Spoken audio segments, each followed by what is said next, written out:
Live from Utah's Wasatch Front, the pulse of the Mountain West, where the issues that shape your life meet the truth that sets you free. Across Utah, across the Republic, and around the world, welcome.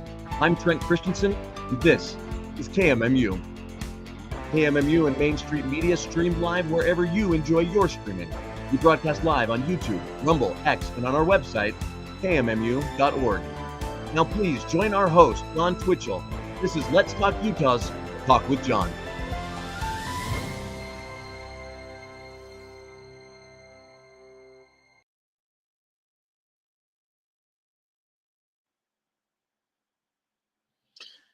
Main Street Media Utah, this is Talk with John. And wow, what an intro. Looking forward to being with you for the next roughly 2 hours. In fact, one of those guests we have, you just heard his voice, that will be joining us a little later. But first, we're going to start off with David Pyne, and we are going to be talking about a number of topics. He has been a busy man since he joined us last month. He's put out a number of articles on his Substack, and I'm looking forward to having him join me today. We're going to be covering topics all over the map. Everything from peace talks with including Russia and Ukraine. We're going to be talking about the victory parade that happened in Russia. Well, that happens basically every year around this time. We'll be talking about the neocons, World War I, and we probably are going to hit Iran as well. So we've got a lot to cover in about an hour and 15 minutes. So I'm going to bring on David Pyne right now to have him join us. First, though, I also want to mention, let's do a real quick show intro. I missed this part. I'm going to give out my show prayer and show mantra. My show prayer is, I hope my show is a gift back to my forefathers, the founding fathers, and may it be an acceptable token to our Father above. Then the show mantra, where there is liberty, there is the Spirit of Christ. Where the Spirit of Christ is, there will be liberty. And the greater the Spirit of Christ, the greater liberty will be. Now, folks, bottom line is, Talk with John in many ways is a hypocrite. It's what I try to esteem to be. But, it is what it is. So let's get to David Pyne, though. David T. Pyne, Esquire, is a former U.S. Army Combat Arms and Headquarters staff officer who is in charge of armaments cooperation with the former Soviet Union, Eastern Europe, the Middle East, Africa, and the Americas from 2000 to 2003, with a master's in national security studies from Georgetown. He is the former president and current deputy executive director of the Task Force on National Homeland Security. He recently served as defense and foreign policy advisor to former Republican presidential candidate Vivek Ramaswamy. He also co-authored the best-selling book, Catastrophe Now, America's Last Chance to Avoid an EMP disaster. And his new book, Restoring Strategic Deterrence, will be published in July of 2025. He is the editor of the Real War newsletter, and you can reach him at his Substack at dpyne.substack.com. And he previously served as a contributor to the National Interest. You can find him on X at America First. That's FIRST Con, C-O-N. And you can reach him at, you can just reach out to him over X. So, folks, thank you so much, David, for joining me. I appreciate you being here, brother. How are you doing today? Hey, John, great to be with you. It was good to see you at the convention this past weekend as well. Doing good. It was really good to see you and good to chat. Unfortunately, my guy didn't win, but that is what it is. So let's get off to, and actually, you know what? Maybe I don't know if you want to spend like a minute or two, just your thoughts on the convention. Let's hit the GOP convention. As I remember correctly, you are a national delegate as well. Yeah, I am an alternate national delegate. At least I was. I'm not sure how long that officially lasts. I guess until the next convention. So I think we discussed how that went. Obviously, it went real well with Trump picking J.D. Vance and giving lots of great speeches and real unity, and it all worked out in the end and got him elected with no Democrats stealing any states as they did during the the Biden victory in 2020. Well, I mean more. Let's talk about real quickly about the state convention, the nominating convention for the state officers. And I'll tell you what I loved is they moved up the agenda. So all of the constitutional amendments that they want to make to the Republican Constitution, all that stuff got moved up to the first before we even elected officers. And it seemed like things went a lot faster than they have in the past. So I was happy for that. What I wasn't so happy is, unfortunately, we had Rob Axsom reelected. And I say that from the standpoint of I far wanted Phil Lyman. Now, that's my opinion. I'm not saying that's David Pyne's opinion, but I will say that I do like all the business that we were able to get done with the speed of things that happened. And unfortunately, my personal selection for the GOP chair did not get nominated. David, if you want to give a quick synopsis on your thoughts, and then we'll go to the rest of the world that you're really. Yeah, I think the convention went a lot better. I think it was around maybe 7 hours instead of 17. So that was a big improvement in terms of our time commitment. I was happy that I was on the road by 5 o'clock, versus going home at 1 a.m. like everyone else had to do last time. But I think the convention went pretty smoothly. I did endorse Rob Axsom. He's a friend of mine. We've known each other for a while.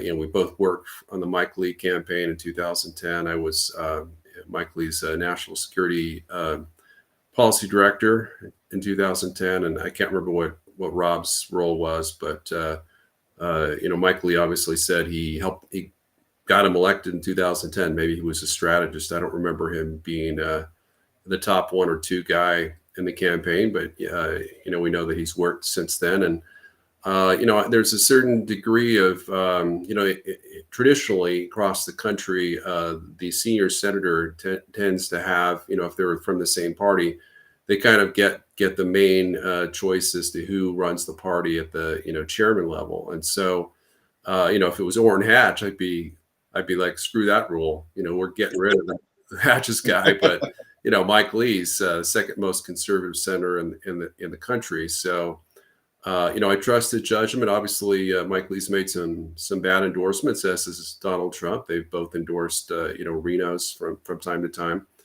But mainly Trump, not so much Mike Lee. But I think Rob's done a great job. The one issue that I've had with him is I think that he, not him, but the party itself didn't give enough. Didn't give all the emails to Phil Lyman when he was our gubernatorial convention nominee. Overwhelmingly so. Of course, there was only so much he could do as chair to try to, kind of root out the fraud issue.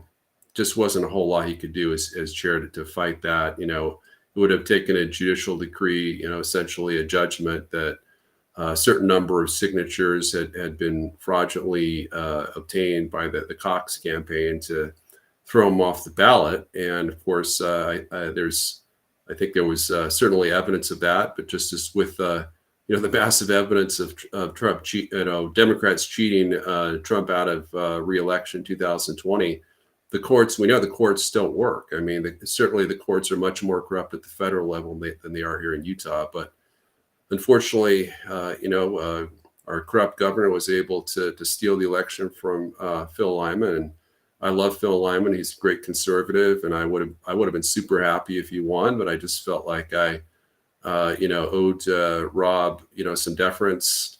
Looking back, I guess maybe I wouldn't have done a public endorsement. Probably would have voted for the same. It's hard to say, but I was a little disappointed that Phil came short. He seemed real strong. There was a lot of enthusiasm in the room, and he only lost by like 100 votes. The energy. So I told Dwayne this and a number of other people's that the energy in the room, like just sheer energy by the body, was definitely in Phil's corner. But hey, bottom line is it was paper ballots. Paper ballots were counted and observed, and Rob won by like about 126 votes. So bottom line is, he won. Let's move on. Let's get going, and let's move forward. So one of the main things that I want to point out on this is we appreciate people like David spending 7 hours of his day to go and make sure that he's taking care of his fellow citizens, fellow Republicans. So, David, thank you for being there once again. So let's get to what's happened in the rest of the world.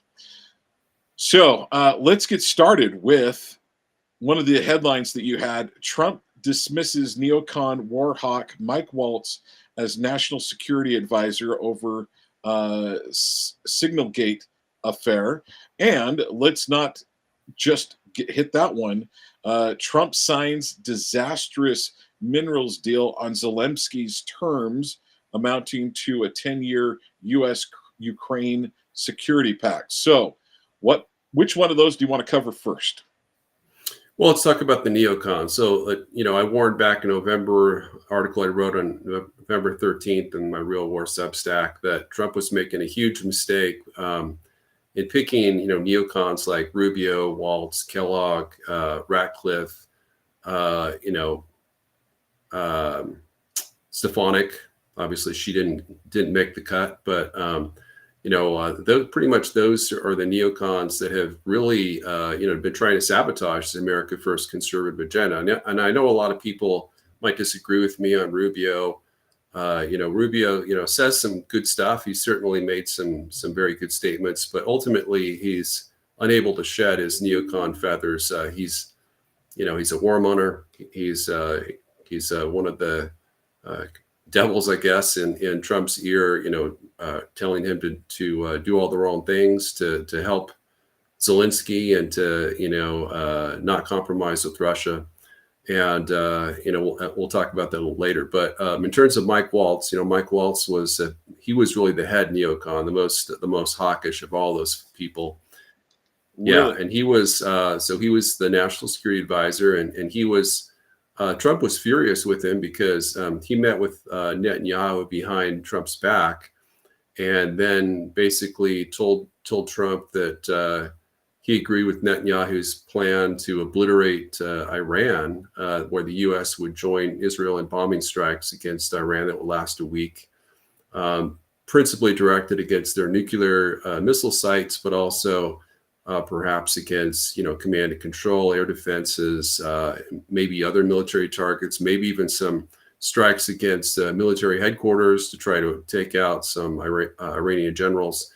And, Tulsi Gabbard basically said that would be disastrous and, would start a regional war. And, Vice President Vance and Defense Secretary Hegseth and Susie Wiles, Chief of Staff, of course, the White House Chief of Staff, all agreed with him. And Trump went with the Vance Tabard side and decided to nix the plan that was being briefed by both the commander of European Command, General Cavalli, who was really a nefarious character in helping to micromanage a lot of the U.S. or Biden's war in Ukraine and fight the Russians, really get us involved in there and champion weapons shipments to escalate the war.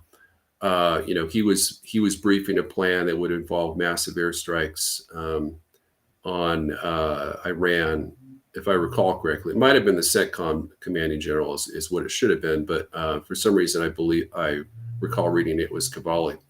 But in any case, we dodged a bullet on that, at least for a certain time period.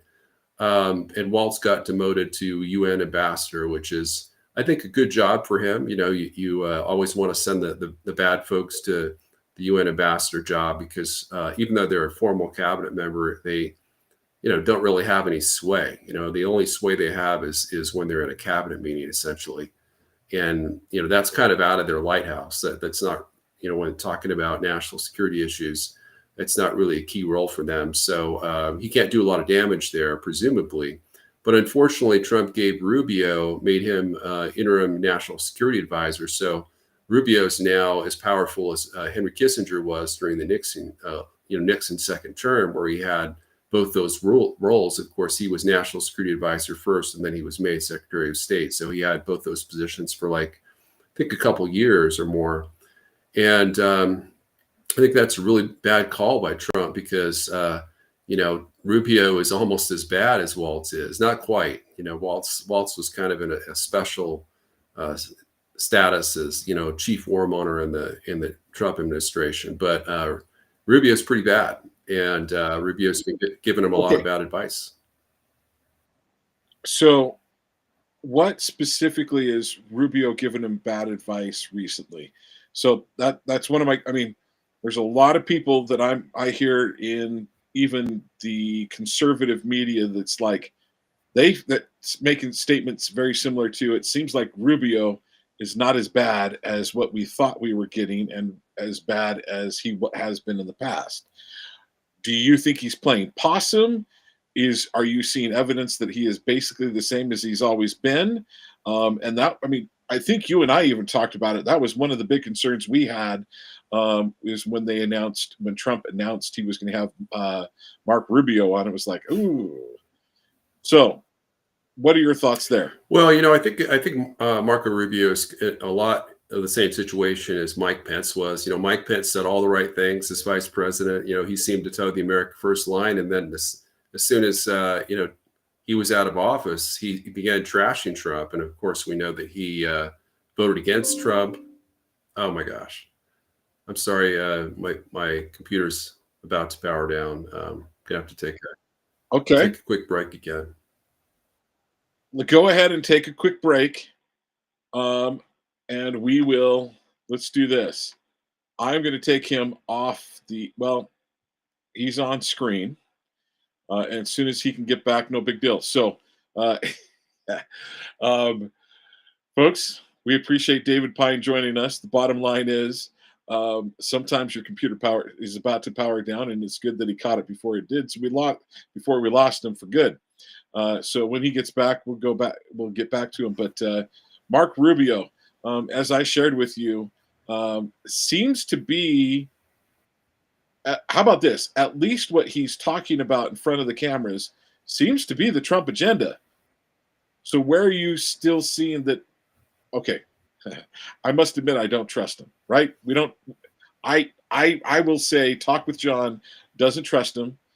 Can a leopard truly change its spots? But he seems to be saying a lot of the right things in front of the camera. What are your thoughts? Yeah, I think he's very articulate. I think he's saying most of the right things. And there's no hard evidence. Certainly he has a record of being extremely anti-Russian. He has a record of supporting almost every Biden Ukraine aid package there was until May of 2024. So that's over 2 years of aid packages that have served to, get 2 million brave Ukrainian soldiers killed or wounded, and prolong the war 3 years longer than it should have, when it could have ended in April 2022 if without U.S. aid or without Starlink access. Yeah, I think he's very supportive of the Kellogg peace plan, which is a 22 point peace plan, which the U.S. Kind of made up with Ukraine and the EU. Not really, it's not something that Zelensky supports. So I guess mainly EU, but it was intended to be kind of a compromise where we took half of what Ukraine wanted and half of what Russia wanted. But I think it's more heavily weighted in favor of Ukraine, unfortunately. And so there's that. And then there's the other issue is, of course, Iran. And the Trump administration is really courting World War III, and threatening to bomb Iran. Hopefully, we're all praying that he doesn't follow through on his threats, but it's a stupid issue. There's no reason to bomb Iran, and maybe we'll get into that later. So those are kind of the issues that I see Rubio telling them their own advice on. Let's get into a little bit of the Zelensky U.S. decision. Wait a minute, hold on. Let me make sure I've got the right one in front of me. Trump signs, and this was back on May 3rd from your Pyne Substack.com. Trump signs disastrous minerals deal on Zelensky's terms, amounting to a 10-year U.S.-Ukraine security pact. Okay, even in the conservative world, there were a lot of people that were. You're basically the only one that I'm hearing going, this is terrible. This is a terrible deal. I want your thoughts on that. Yeah, it really is disastrous. When the mineral deal first came out, that Trump wanted that, I thought, wow, that sounds imperialist. It's not in Ukraine's interest. It's going to make Ukraine a colony. We're going to take all their natural resources and own them, and then we're going to, have them pay us back for centuries. And that's what the terms were, right? Those were the terms that the initial terms that were on the table. And then I think late March, it got even worse, became even more weighted in the U.S. side. And Zelensky was like, screw that. We're not going to pay you guys back a dime. We're not signing up to anything like that. And then, of course, February 28th, moving back a bit, there was that, he was supposed to sign the minerals deal. I think it was the initial version, and he promised to do so. And that was like the third time he said he was going to do it. And then he reneged on that and then threw a tantrum and accused President Trump of parroting Russia propaganda points. The final terms of the deal, it's not going to pay us back a dime. It's everything Zelensky said he wanted that Trump refused. Trump caved on. He really surrendered to kind of appease Zelensky. And Zelensky is exactly what Trump said he is. He's a dictator without elections. He's brutal. He's killing Ukrainian political opposition leaders or imprisoning them. I mean, I've heard that the Ukrainian parliament everyone's in fear of Zelensky because they know they can be imprisoned on a dime if they say the wrong thing. I mean, it's really thought crimes, the same thing that I was accused of when I was put on Ukraine's blacklist for publishing a peace plan that I thought was very favorable to Ukraine, but which said there should be a referendum in the Donbass to see if they wanted to remain with Ukraine or go with Russia. Actually, not even go with Russia, just to be independent. And they called me an information terrorist, guilty. Should be prosecuted for war crimes based on that. Ukraine is a brutal dictatorship.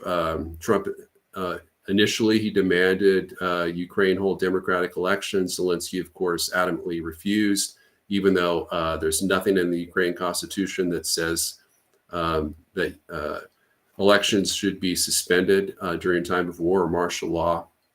In fact, Article 83 says, it says the exact opposite, essentially, and that's the article that they claimed to use for that posture or position. So Trump dropped that as part of the deal. When I wrote the article about the Trump ultimatum at Zelensky when he did the one-on-one face-to-face, I really thought that it was all about the peace deal. The ultimatum was the peace deal. It turned out the ultimatum was the minerals deal, and Trump didn't care what the minerals deal actually said. He just wanted to claim the victory, claim that he got Zelensky to sign something that he'd been saying he wanted, but the terms are all in opposition to U.S. national security interests. So in addition to giving up on, basically supporting the Zelensky dictatorship and saying, yeah, you don't need to do elections after all, you can stay dictator as long as you want.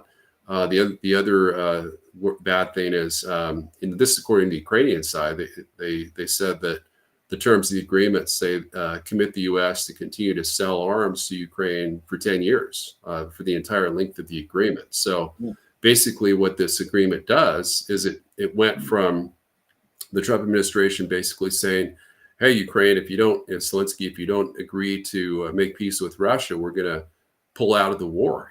Basically was saying we're going to pull U.S. troops out. We're going to pull our intelligence officials out, our defense contractors. We're going to, take our weapons home with us, and you'll be on your own. No intelligence, no military support, no arms.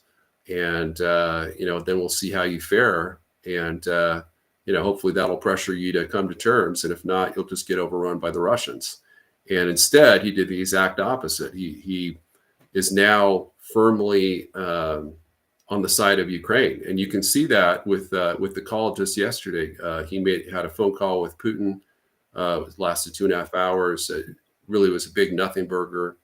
The only good thing that came out of it is there's now it's being talked about that both sides are trying to arrange a Putin Trump summit, which is something that I said should have happened back in January, because that was U.S.-Russia peace negotiations is the only way this war is going to end. And unfortunately, other than that meeting, which hasn't even been scheduled yet, he hasn't even met with Putin for 6 years. There's really no possibility of that, because what he's done essentially is he's got this 22-point peace agreement, which General Kellogg, another anti-Russian figure that's is so anti-Russian that the Russians have refused to meet with him up until just this last meeting, because his daughter has business ties with Ukraine, and he was even supporting the Biden escalations, with ATACMS missile strikes deep into Russia. So, real bad choice there. And that's what I called out back in November as well. But he had this peace plan, and Trump has been religiously, wedded to it. He won't negotiate the terms with Russia. He thinks it's great.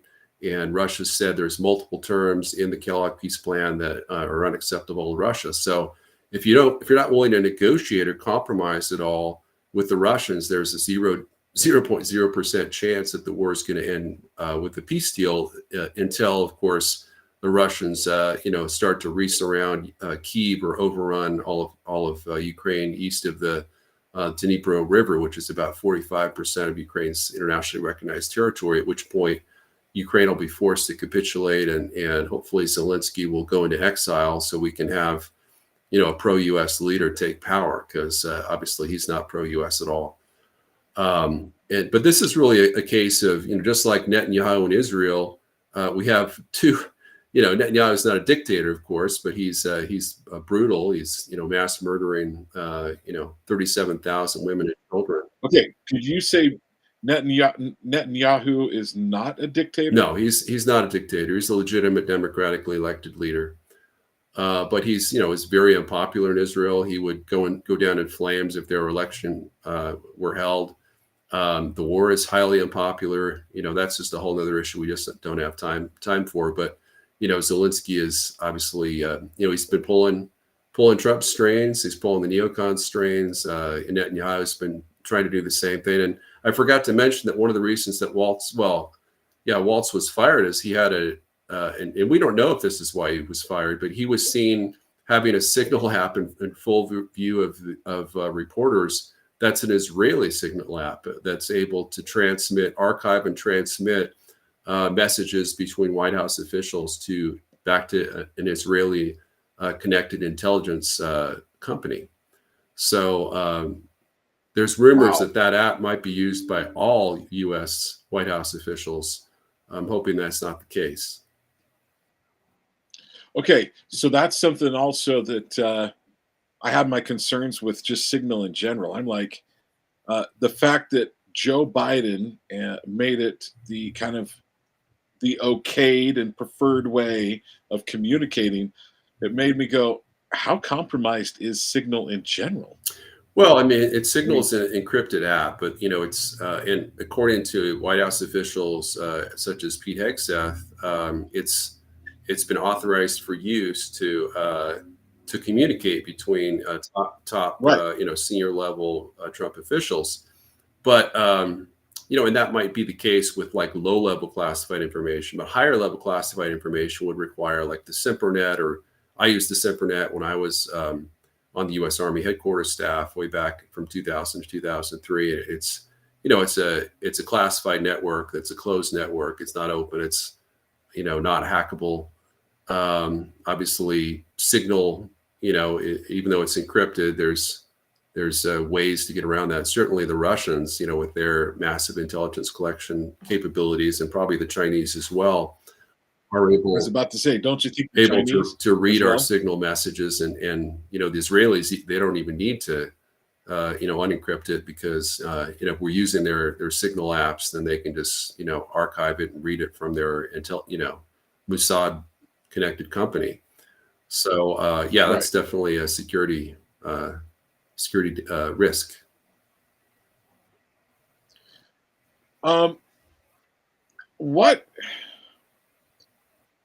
What do we need to do? What does Russia need in order to come to the table? That's a great question. So there's probably, I don't know, 3 or 4 real key demands that Russia has. The main one is the 4 regions. Ukraine, or there's 4 Ukrainian regions: Donetsk, Luhansk, Zaporozhye, and Kherson, that Russia is mostly occupied, but in the case of 3 of those, not fully occupied. That Russia has mostly demanded that Ukraine cede the rest of those regions as the price of peace. Not a lot of, it's about 3.6% of Ukraine's internationally recognized territory they have to cede. So by a point of reference, Crimea is 4%. So it'd be an area smaller than Crimea, but still a pretty substantial stretch of territory that includes, I don't know, a couple thousand square miles, maybe a few thousand square miles. Yeah, probably a few thousand square miles of Ukraine. So it's not, that's a rough ask, right? That's something that, J.D. Vance in particular said the Russians were asking too much. When he said that, that's what he was referring to. But there was a report in the Financial Times that said the Russians were willing to give up that claim to any additional Ukrainian territory in exchange for, the Trump administration accepting all of Russia's other terms. So I tend to, I've been saying for a while that if we did that, basically said, okay, we'll accept all your terms, Russia, except for you can't have 1 single inch of additional Ukrainian territory, I think they'd sign it. I really do, And so, I can't guarantee that, but I think that basically giving them 80 to 90% of what they're asking, would be, in terms of just terms, not in territory, I think that would be sufficient for Putin to end the war in Ukraine. But in addition to that, obviously they want neutrality for Ukraine outside of NATO, and that's something was enshrined in Ukraine's post Cold War constitution, post-Soviet constitution, up until 2019, when it was changed right before Zelensky took power as Ukraine's new president. And it's also in their Declaration of Independence. So that it's not really a big ask. And if you think historically how secure and how safe Ukraine was before that happened, I mean, back when they were a neutral country, Russia never attacked them, never invaded them. They had great relations with Russia. They had a friendship treaty. They had trade, economic ties, all kinds of good stuff. And they had 100% of their territory, including Crimea. So, the policy of neutrality is what, it's really, I've been saying this for a while now, in terms of security guarantees, there's only one security guarantee that matters for Ukraine, even in a post-war situation, and that's from Russia. As long as they're on good terms with Russia, and as long as they, sign up to a peace deal that's minimally acceptable to Russia, and as long as they honor that deal, they are guaranteed they will never be attacked by Russia ever again. And that's something that even, kind of more anti-war, libertarians and stuff, they can't comprehend that. They think that, Ukraine has to have a big army. We have to give them more weapons, even in a post-war situation, maybe NATO peacekeepers. And that's what's going to provide security for Ukraine. It's the exact opposite. If they were to feel pressure to sign up to an agreement that allowed all of that, I could guarantee you they would reinvade Ukraine within 2 years. So because that's why they invaded in the first place. They invaded Ukraine because Biden had transformed Ukraine into a de facto NATO member state. And obviously Trump had provided missiles to Ukraine. Biden was kind of doing the same thing, or at least they claim to have sent Ukraine weapons before Russia invaded. I haven't been able to verify that.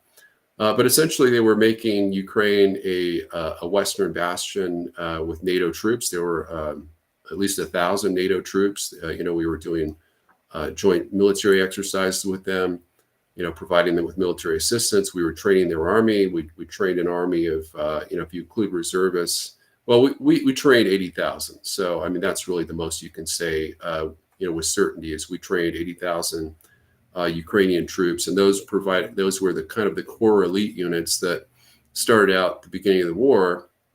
And of course, they got wiped out. And, Ukraine's lost, 2 million casualties in terms of wounded and killed in action, of which 750,000 were killed, which is over, well over 6 times as many casualties as Russia has suffered, based on the stats that I've seen. So those are 2 issues, and probably the third biggest issue is disarmament. So, the Istanbul Agreement contained provisions where both Ukraine and Russia had agreed to a kind of a certain range for how big the Ukrainian army would be at the end of in the post-war situation after the war had ended. That was, for the Russians, they wanted 100,000 cap, which was they called the Swedish model, and that's really quite accurate. Sweden has about 24,000 active duty troops. So if you were to take Ukraine's pre-war population, it was a little over 4 times bigger than Sweden's. Now it's way smaller. It's not even 3 times the size of Sweden. But back then it was, you multiply by 4 times, you get 100,000 active duty troops. Ukraine was saying 250,000 is what the cap should be. And then, of course, there were limits on tanks, armored vehicles, Ukrainian offensive strike systems. And it's the offensive strike systems that were really of biggest concern for Russia. So what they were wanting, what they are wanting today, is Ukraine's strike systems to be limited in quantity, but mainly in ranges. That their ranges can't be more than 40 kilometers, which equates to about 26 miles. Maybe it's 24 miles. Yeah, I think it's 26. And so that is pretty short range, but certainly powerful enough for defensive weapons. The Istanbul Agreement that they're trying to get Ukraine to re-sign up to basically had no limits on drones. Ukraine could have hundreds of thousands of combat drones within those range limits, and obviously nothing that could strike deep into Russia.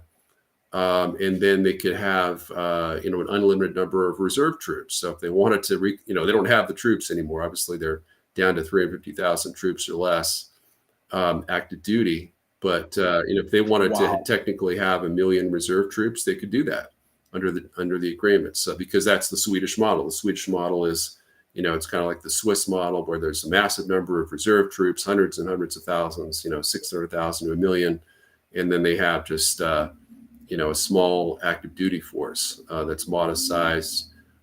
So they could mobilize. Ukraine obviously is big enough that we know that they could mobilize. They'd have time to mobilize their troops for a future Russian attack. And so if they had a large reserve army, then they could, with enough defensive weapon systems, then that would be sufficient, to deter Russian attack. But again, when you think security, too many Western, military analysts don't understand that security is not just military. It's not just a balance of power.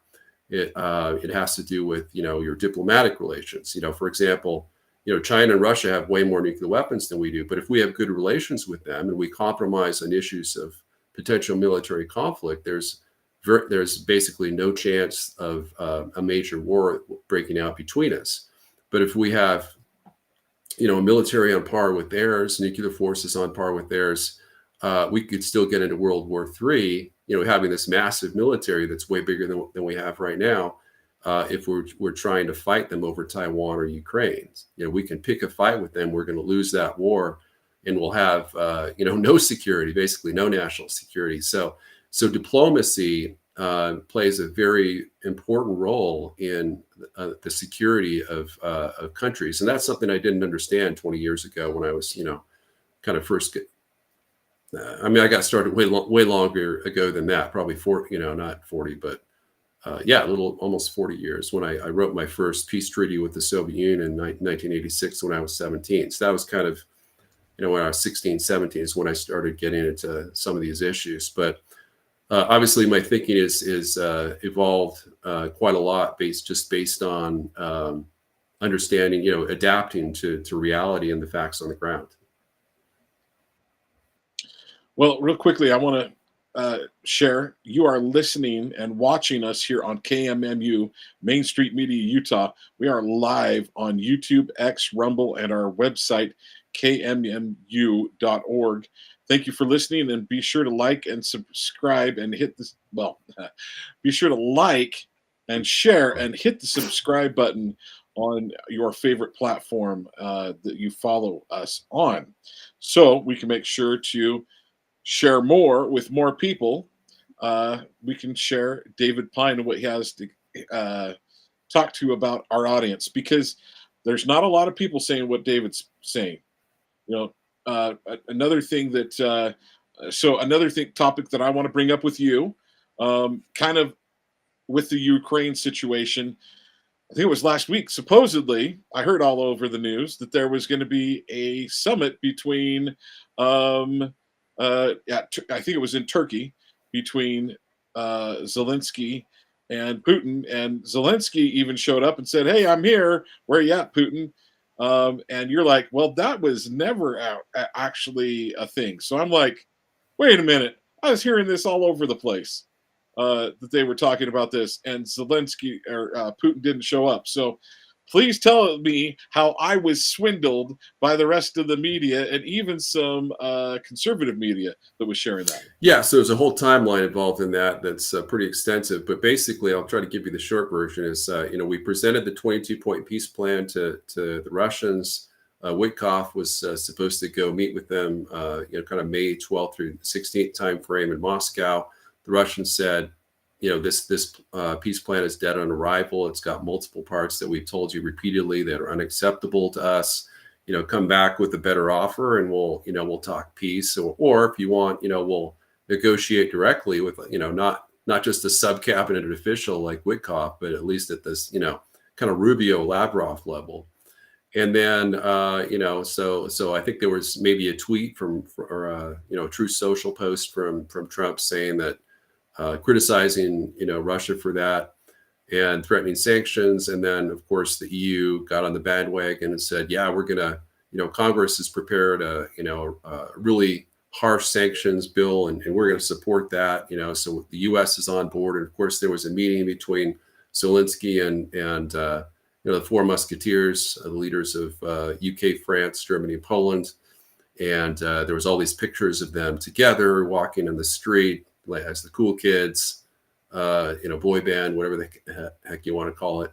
And they even had we're sitting at a table where it looked like they were on the phone with Trump, and Trump was supporting them. There's no evidence that Trump really was supporting them, but basically they gave Russia a deadline of, March 10th. I think it was March 10th or 12th. Not March, May. It was just a couple Mondays ago that they said that, Russia had to have a 30-day ceasefire. I think it might have just been last Monday, actually. It was the 12th, and they had to have a ceasefire, and Russia, of course, blew that off.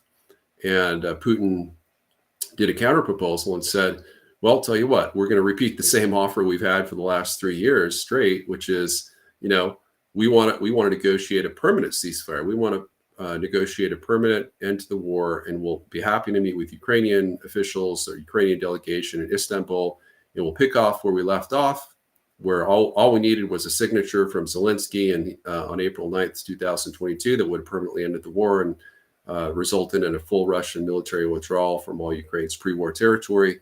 And Zelensky didn't show up, and then we've had a couple million casualties since on the Ukrainian side. And Zelensky, at first, he's like, screw that, I'm not going to show up. And then Trump said, yeah, that's a great idea. Thanks, Putin. Zelensky needs to show up. And so Zelensky, or he never said Zelensky, of course, just Ukrainians need to negotiate directly with Russia. And of course, Zelensky had infamously banned all peace negotiations with Russia in October of 2022. So he violated his own order. He's refused repeatedly to lift that order, despite massive pressure from the Trump officials to lift that order. He's refused to do it, and it's still in place today. But, of course, it just showed what a lawless Ukrainian dictatorial regime that, he can violate Ukraine's own laws at a whim. He said, well, it doesn't apply to me. I'm the dictator type of thing. And so he showed up, as you said, in Turkey. He never went to Istanbul, by the way. So he never met with any Russian officials.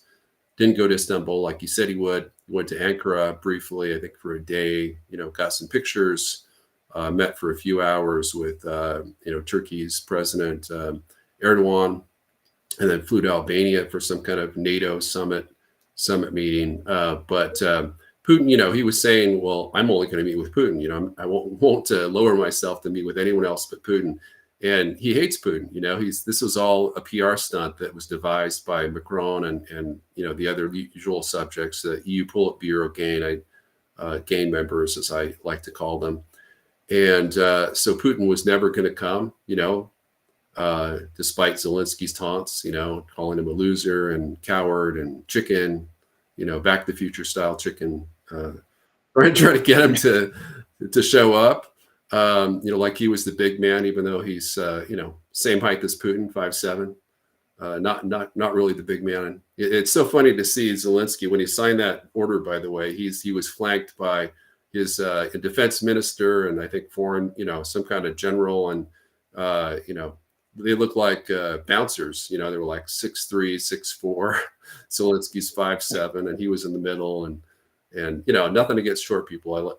Short people are great. But, for Zelensky to be like, oh, I'm this leader of a little itty bitty country with a big military, and I can push around the leader of the greatest nuclear superpower on the planet. It's never going to happen. So Russia sent a serious delegation of, deputy minister level with the same head of delegation they had before that successfully negotiated an end to the war in Ukraine that, again, Zelensky refused to show up to because he was, Boris Johnson showed up the day before and said, I'm here with a message from Joe Biden and myself. If you sign this deal, there'll be no security guarantees from the West. On the other hand, if you keep fighting, we'll give you, hundreds of billions of dollars, everything you need, weapons, financial assistance, kind of implying you can embezzle a bunch of it if you want. We just want you to keep fighting Russia and try to weaken them economically and militarily. And if you provide the cannon fodder, we'll provide you with a billion so you can achieve your goal of oligarch status. And well, David, I'm also going to say they almost there was subtle context there of also we want our kickbacks too. Let's not forget that, right? Yeah. Okay, so let me ask you this to kind of put a bow on this, because there are a couple other topics I still want to hit. I'm hearing all over the media, if we were to pull back from Russia,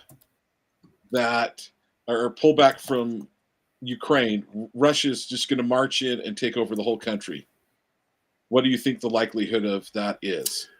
I think the chances of that are pretty low. I think that, I've been saying from the beginning that the key to getting Ukraine to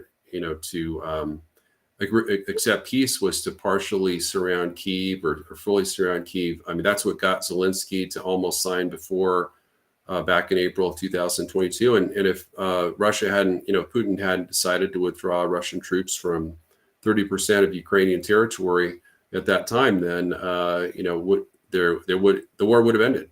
So that's really all Russia needs to do is reinvade Kyiv Oblast, and Ukraine just simply doesn't have the troops to defend the Eastern Front, and then also to man a new front, in Kyiv. So they'd be forced to withdraw a large number of their troops from the Eastern Front, and then the Eastern Front would collapse because they're already very, very short of reserves. They have a very tiny amount of reserve troops left, and basically Russia's given indications that if they once those reserve troops are exhausted, then the main Russian offensive will begin, and they'll just start overrunning half of Ukraine. And I think that's going to happen. But what I'm saying is that if Zelensky accepted a peace deal, he at that point he would be forced to accept a peace deal. But certainly if he didn't, if he just decided to flee and his successor said, screw you, Russia, will fight to the death, then yeah, I think that most of Ukraine would fall and collapse. But the whole point is, if we were to threaten, if Trump really has Zelensky, tremendous leverage over Zelensky, because if you were to threaten, no Starlink access, no aid, then Zelensky would have to sign whatever peace deal that Trump and Putin negotiate. So the key to peace in Ukraine is far simpler than Trump makes it out to be, unfortunately. Let's hit the Victory Day parade, and then I don't know if we can get all three of them in, because I do want to hit the Victory Day parade. I want to hit World War I, and I also want to hit Iran. So I'm going to let you choose. You're the guest. You choose. Well, just quickly on World War I, World War I, there's a reason that I have a map of the Treaty of Brest-Litovsk on my Twitter or X account. It's because that was really the turning point. I think we've discussed this before. That was really World War I was the turning point that gave us all, Nazism, communism, World War II, the Holocaust, pretty much, from World War II, of course, we got communist China, North Korea, communist Vietnam. So really all the bad things happened from U.S. entry into World War I. If we'd stayed out of World War I, it would have ended in a compromised peace treaty that would have kept, the Kaiser on the throne. It would have, kept Hitler out of politics. Even if he got into politics, he'd have no support, because Germany would not have had that much of a defeat. And they would basically have a minor defeat on the Western Front. And then the Treaty of Brest-Litovsk, or maybe something much more limited, but certainly some kind of moderate victory against, Imperial Russia, assuming that the Soviet Union never existed. And the world would be a safer place. The U.S. would have, it wouldn't be the world's policeman. It wouldn't be a military superpower. It'd be we'd be a hemispheric power. We'd still have a strong nuclear force, but we wouldn't be meddling, starting all these unnecessary wars all throughout the world and trying to destabilize, Europe and the Middle East and being the world's bully. We accuse Russia and China of being a bully. I would argue that we're more of a bully even than the Russians or the Chinese. And that could change very quickly. If we went to war with Russia and China and they started overrunning, a bunch of countries, including the U.S. and Europe, then, obviously they'd be the main bully. But to date, we've had a lot more invasions, incursions, bombings. This whole, it's so adolescent for Trump to threaten to bomb Iran. You better sign this deal or we're going to bomb the crap out of you. I mean, that's the way a terrorist or an adolescent or a dictator, behaves. But and it's sad to see that from the president of the United States. And I say that with reluctance, because I think President Trump is the best president we've had in at least 25 years.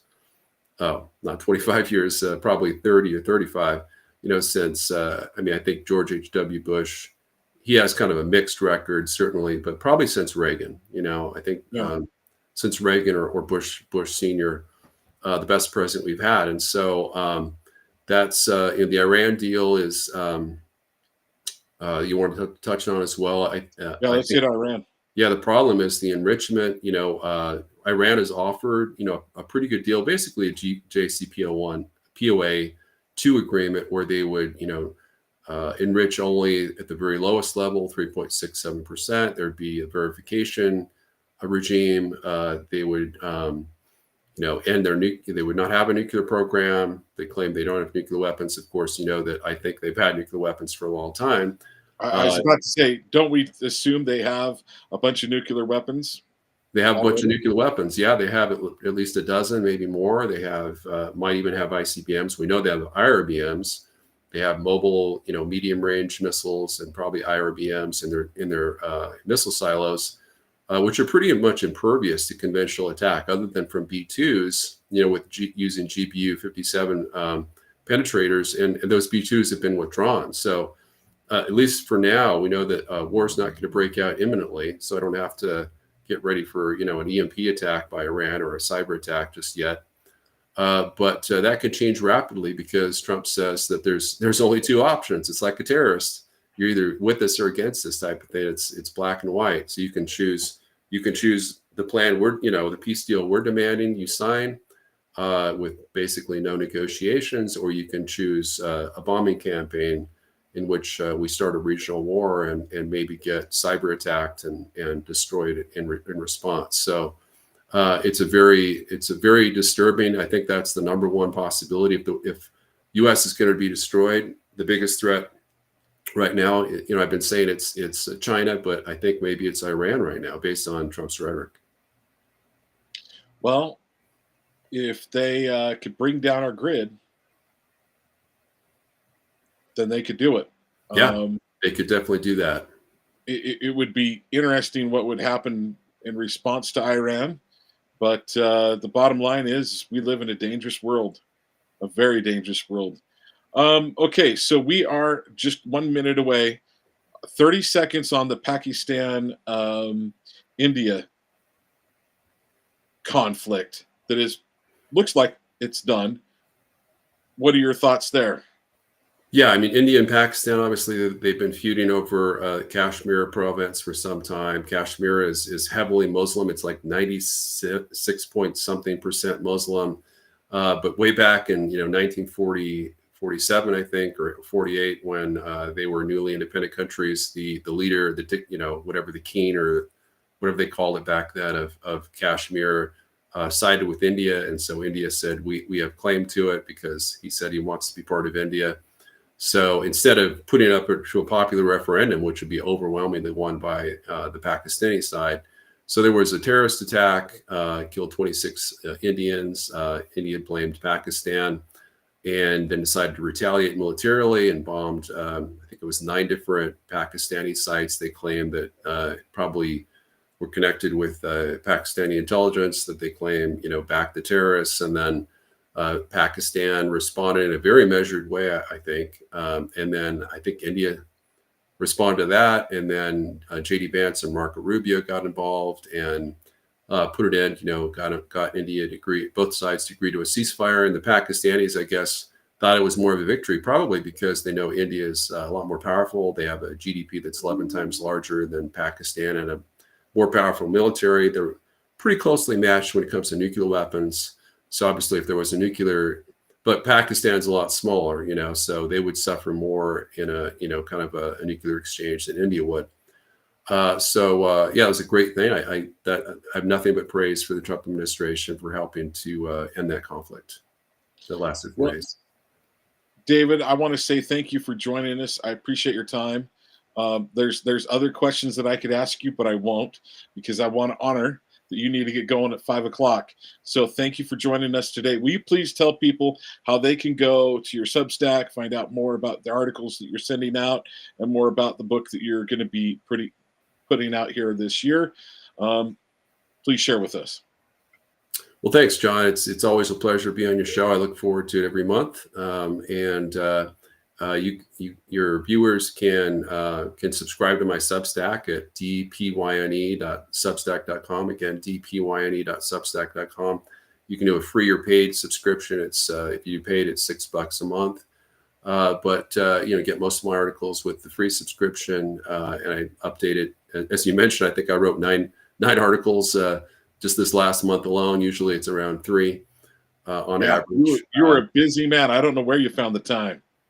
Yeah, I was writing furiously on weekends and at night. There was just so much to report on. But then my X account is at America First Con or at America First Con. So that's how they can reach me.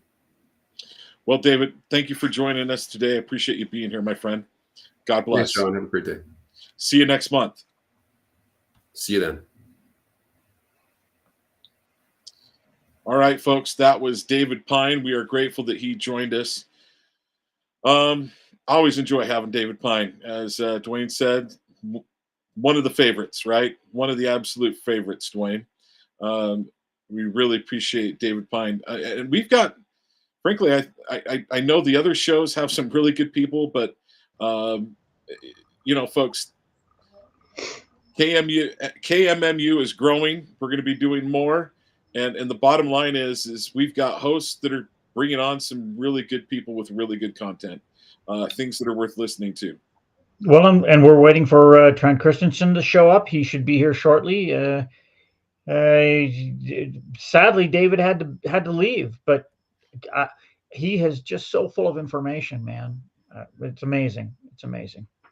So I feel like when I'm talking to David, I can't remember if he said this, but I still believe he has a class of what is it called? A security clearance still.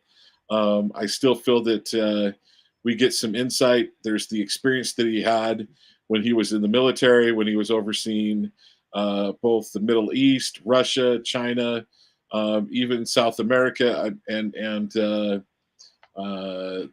Middle East. I mean, he's a guy that's been following this stuff for a long time. JD Vance had hit, David Pyne had not JD Vance, had Vivek Ramaswamy gotten in the presidency. David Pyne might have had a position within the Oval Office as well. So, we appreciate him joining us. We appreciate him being here. But let's bring forward our next guest, Trent Christensen. I see Trent is here. I'm going to disappear. Yes, he is. Trent, thank you for joining. Dwayne disappeared already. Dwayne just likes to jump off as soon as he possibly can. Trent, thanks for joining us. Appreciate you being here. Last time I had you on, I think it was you were running for office as AG. And I want to say that I can't remember if I had you on after that. But the bottom line is, glad to have you back. Good to be here. In fact, before I went and talked to you, actually the week before that, Dwayne and I were bouncing back and forth. When are we going to get Trent back on? So I'm glad to have you. And then I don't know about the rest of you folks, but boy, that intro that he did for me, man, that was like, top-notch, top-level intro. Good. I'm glad you liked it. Anytime. I liked it very much. Good. So, Trent, what you been doing since we last chatted? And okay, and then real quickly, folks, I referenced that he and I talked just recently. He was at the Republican convention, so I definitely want to talk about that with Trent as well. His thoughts there, but I just let's do a little quick catch up. What you've been doing, and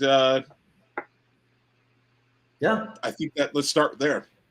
Yeah, no, I appreciate that. It's one of the ironies of you run, you have an amazing campaign. They're always so amazing because it's just the people that you meet, right? You just meet amazing people all over the state. And one of the great ironies is if you lose, your life becomes a little easier. So I was able to take a little bit of a breath and get back to some of the things that I'm really passionate about. A lot of the listeners will know that I was, in the process of securing a license here in Utah. I went and took the bar, the UBE, it's called, the Uniform Bar Exam. I scored higher than 95% of all the people all across the country on the test. So happy about that. Things are getting buttoned up. Maryland's done, DC's in the works, Utah's in the works. So that's happening. A lot of people will remember from the campaign, I had a project that I was working on, and I've gone a little more full-time with them. It's a project that teaches social behavioral skills to children. And the reason I was interested in it is because my oldest daughter is autistic. She's high-functioning autistic. And the program was given $1 million from the National Science Foundation to develop it for children on the spectrum. And it just has unbelievable results, 400%, 200%, 150% increases in certain key characteristics of social emotional learning. And so then we tested it with a team of researchers from the University of Utah, BYU, found that it applies to all kids. All kids can learn these skills and become better at these skills over time. And the research has been published in peer-reviewed journals. So we took it to the legislature. It's currently in 100 schools all throughout Utah. If anybody wants to learn more about it, it's teachingitright.com is the name of the company. I'm working with a nonprofit that's affiliated with that company, but teachingitright.com, and they can learn more about this program. They can have it, they can buy it for their kids or get it in their local schools. So it's something that has long-term benefits based on the research that I've seen on suicide prevention, on bullying prevention, on in the age of AI and ChatGPT and everything, the coin of the realm is now going to be social skills, how people interact one with another, right? That's something that AI doesn't do. Like AI can't have this interview with you, John, right? Like this is you and me, right? Not yet. Not yet. Not yet, right. And if children can learn those skills early, then you don't have to have interventions later on in life when they're 11, 12, 13, 14, when they start having suicidal ideation, because they've been given the tools earlier on to learn how to deal with those things, to have friends, keep friends, self-advocate, self-love, self-esteem, all those things. So it's really, it went from a passion project to a full-time project for me, and it's really been fulfilling. Wow. Well, here we go. Thank you. Pulled it up. Thank Excellent. you, Dwayne. So, okay, give me a very high level. These are a couple of the things that they teach. You said that. So it starts with children, because it was developed for children on the spectrum. It starts with eye contact, right? Because that's something that children on the spectrum typically have difficulties with, right? But again, my daughter, who is high functioning, she never struggled with eye contact. She, started with some of the later skills. So this will get into everything from, well, and let me give you a statistic that's heartbreaking. They did research over a 3-year period with students in first and second and third grade. And it was just a very simple question, self-reported, do you love yourself? And it went from 75% to 40% to 22%. And this was pre-pandemic, okay? So you're having this effect on children. Over how long a period of time? Over a 3-year period of time. Wow. So and people will say, oh, it's because of social media, or oh, it's because of the phones, or oh, it's because of this, whatever it is, it's happening, right? And it was even more profound among a special education, a neurodivergent population, okay? The kids that were on this program, the Teaching It Right program, it's called We Are Friends, experienced a dip, but it wasn't 75 to 22, it was 75 to 70, okay? Because they learned the skills of how to deal with what life throws at you, right? And again, I'll name some of these key characteristics of social behavioral learning. It's self-esteem, self-love, the ability to make friends, the ability to keep friends. My daughter, bless her heart, she struggled to make friends because she just didn't know how. A lot of adults don't know how, right? Like that's something that we can all learn. So that's what we're involved in. That's what I've been kind of putting my energy towards right now, getting it sort of more widespread throughout Utah, throughout the region. We're moving into Idaho and Nevada. Talking to people in different states around the country, and then hopefully internationally. So that's what I've been spending my time on, besides taking the bar. Now, weren't you a CEO as well for a group? And have you been doing it at the same time, or did you step away from that position? So I was CEO of a venture accelerator from 2020, right before the pandemic started, all the way through 2022. And then I stepped away from that. I was chief of staff and general counsel for an AI company, which that was incredibly eye-opening, learning about the advances in AI, how it's been used by the government, how it's been used by the Defense Department. The head of our technology, our CTO for that company, was former DOD, CIA, naval intelligence, and had done a lot to build these AI models for the military. So fascinating, terrifying, all the above things that you learn when you find out how the government's using AI. And then through all of that, I was doing this project with Teaching It Right. Because again, I just sort of initially volunteered with them. How can I help? And now I've kind of gone kind of more on a full-time basis. Okay, great. Well, we appreciate you joining us. So I want your thoughts. So why did you decide to be a delegate? And I would love to hear your thoughts on the on this last convention. What are your thoughts? So when I first decided to become a delegate, I didn't actually have a choice. So the first time I went, I was 14. My dad took me. He's like, get in the car. And I said, okay, where are we going? He said, we're going to a meeting. Awesome.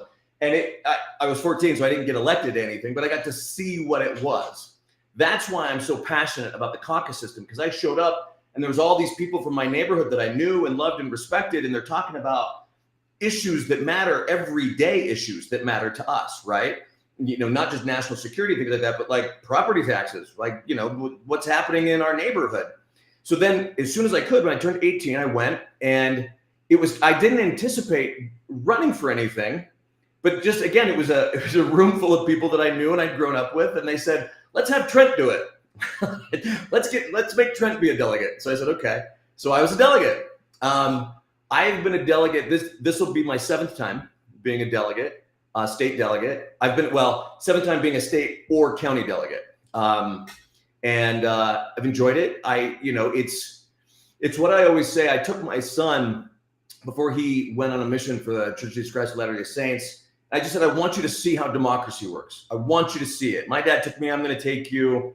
And that's why I'm passionate about it, because if anybody that was there on Saturday down at UVU at the convention could see, this is a group of passionate, involved citizens that care about the direction of their party, that care about the direction of their state and their country, and they're willing to give up not just a Saturday, because they gave up the whole Saturday, but hours of their time vetting candidates, vetting issues, doing their homework, learning what they need to learn in order to make informed decisions. And that's what I love about the caucus system, is these are people that are dedicated and they care. So I love being a part of it. If you've never been a delegate, look into it. It's quite an extraordinary experiment in American democracy. Okay, what did you think about the convention? Yeah. On Sunday? And let me take a step back for your audience and kind of lay the groundwork of what happens at these, if I can. If you don't understand what's happening, it could come across as anywhere from completely arcane to unbearably boring. But if you know what's going on and you're involved in the issues, it's very intense and it's very exciting. Okay, it started at 10:30, right? And we had all the announcements, the pledge, the prayer, everything. We get into business. We're amending the party constitution, the bylaws. People getting up, giving speeches, point of order, there's debate going on, right? In fact, let me give you a good example of what happened. Normally, in these conventions, and again, let me take a step back. There are 4,000 of these delegates, GOP, Republican delegates, okay?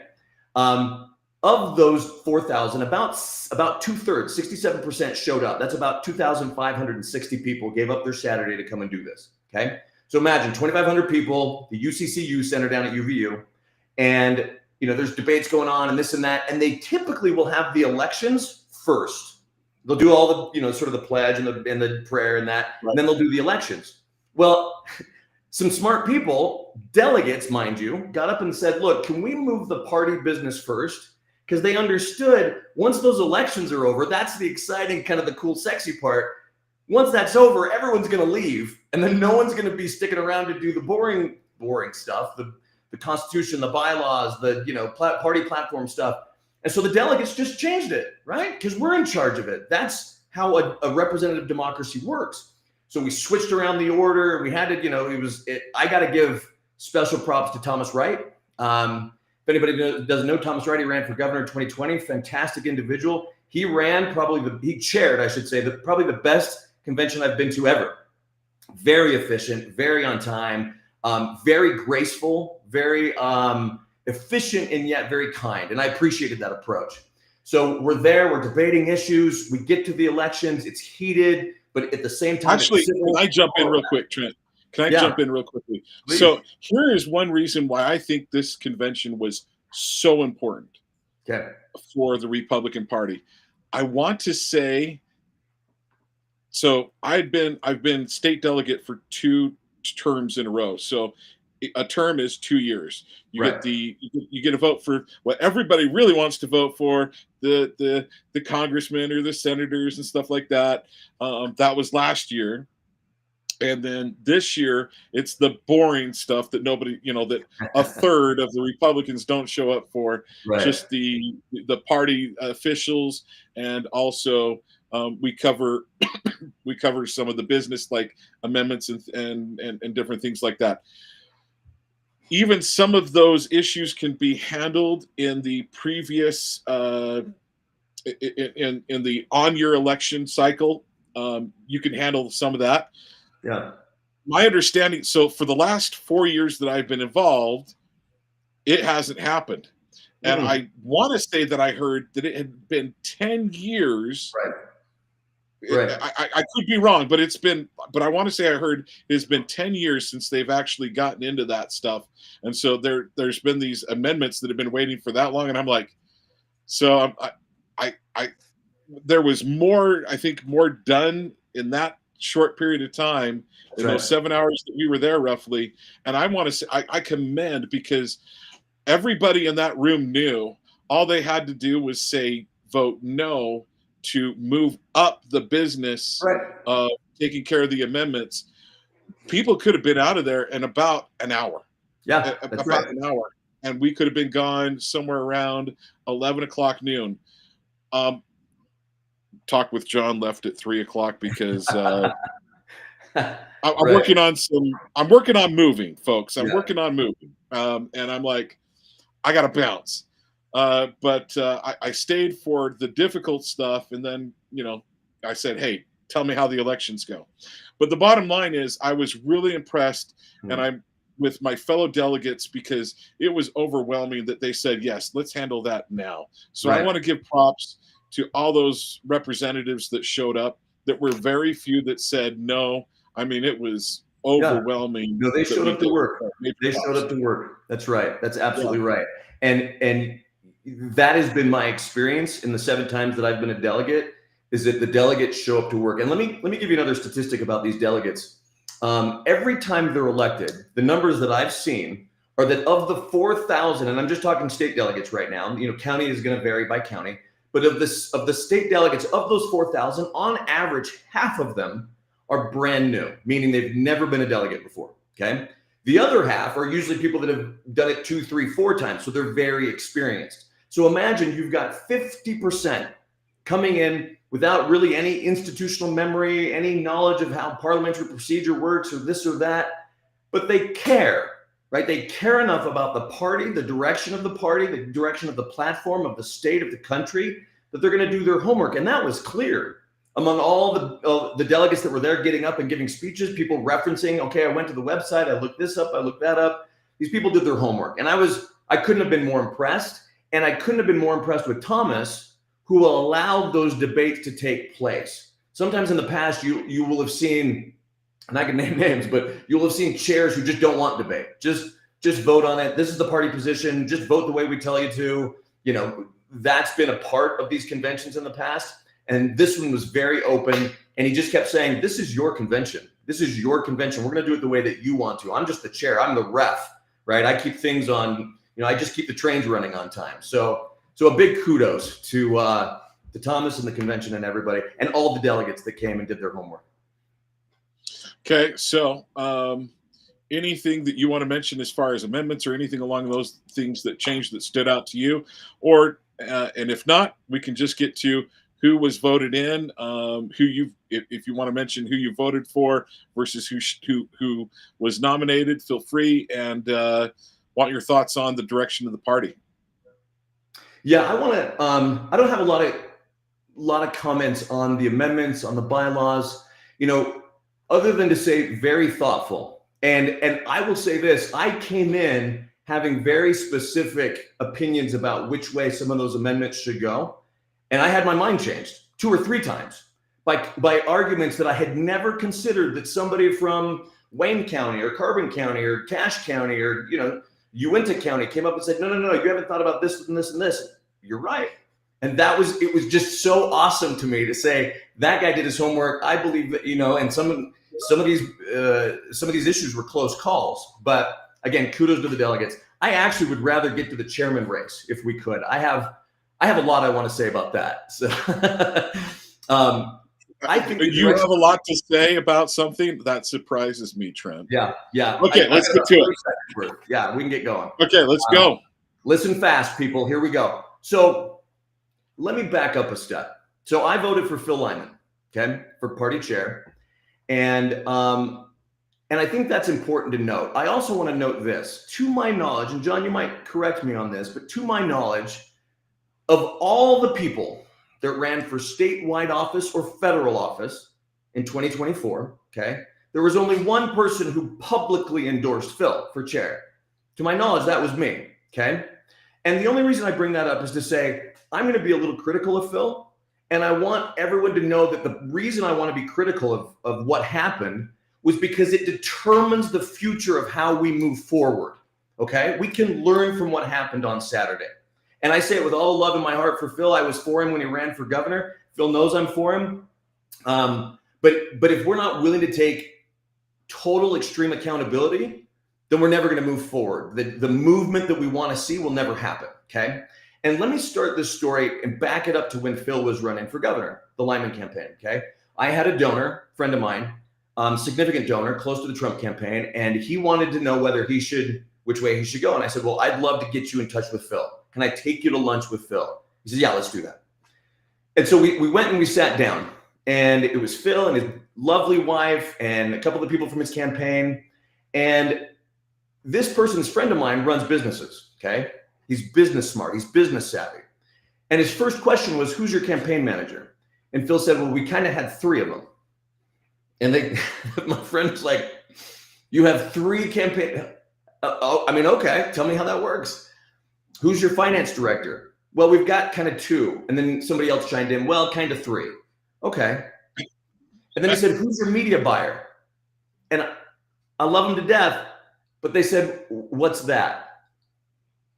And so at that point, they lost my friend. Okay. He was very gracious. He was very like, I love what you're doing. I love what you stand for. And as we left, he just kind of looked at me and I said, don't need to say anything. Okay. If you don't have an organization, you don't have a path to victory. You don't.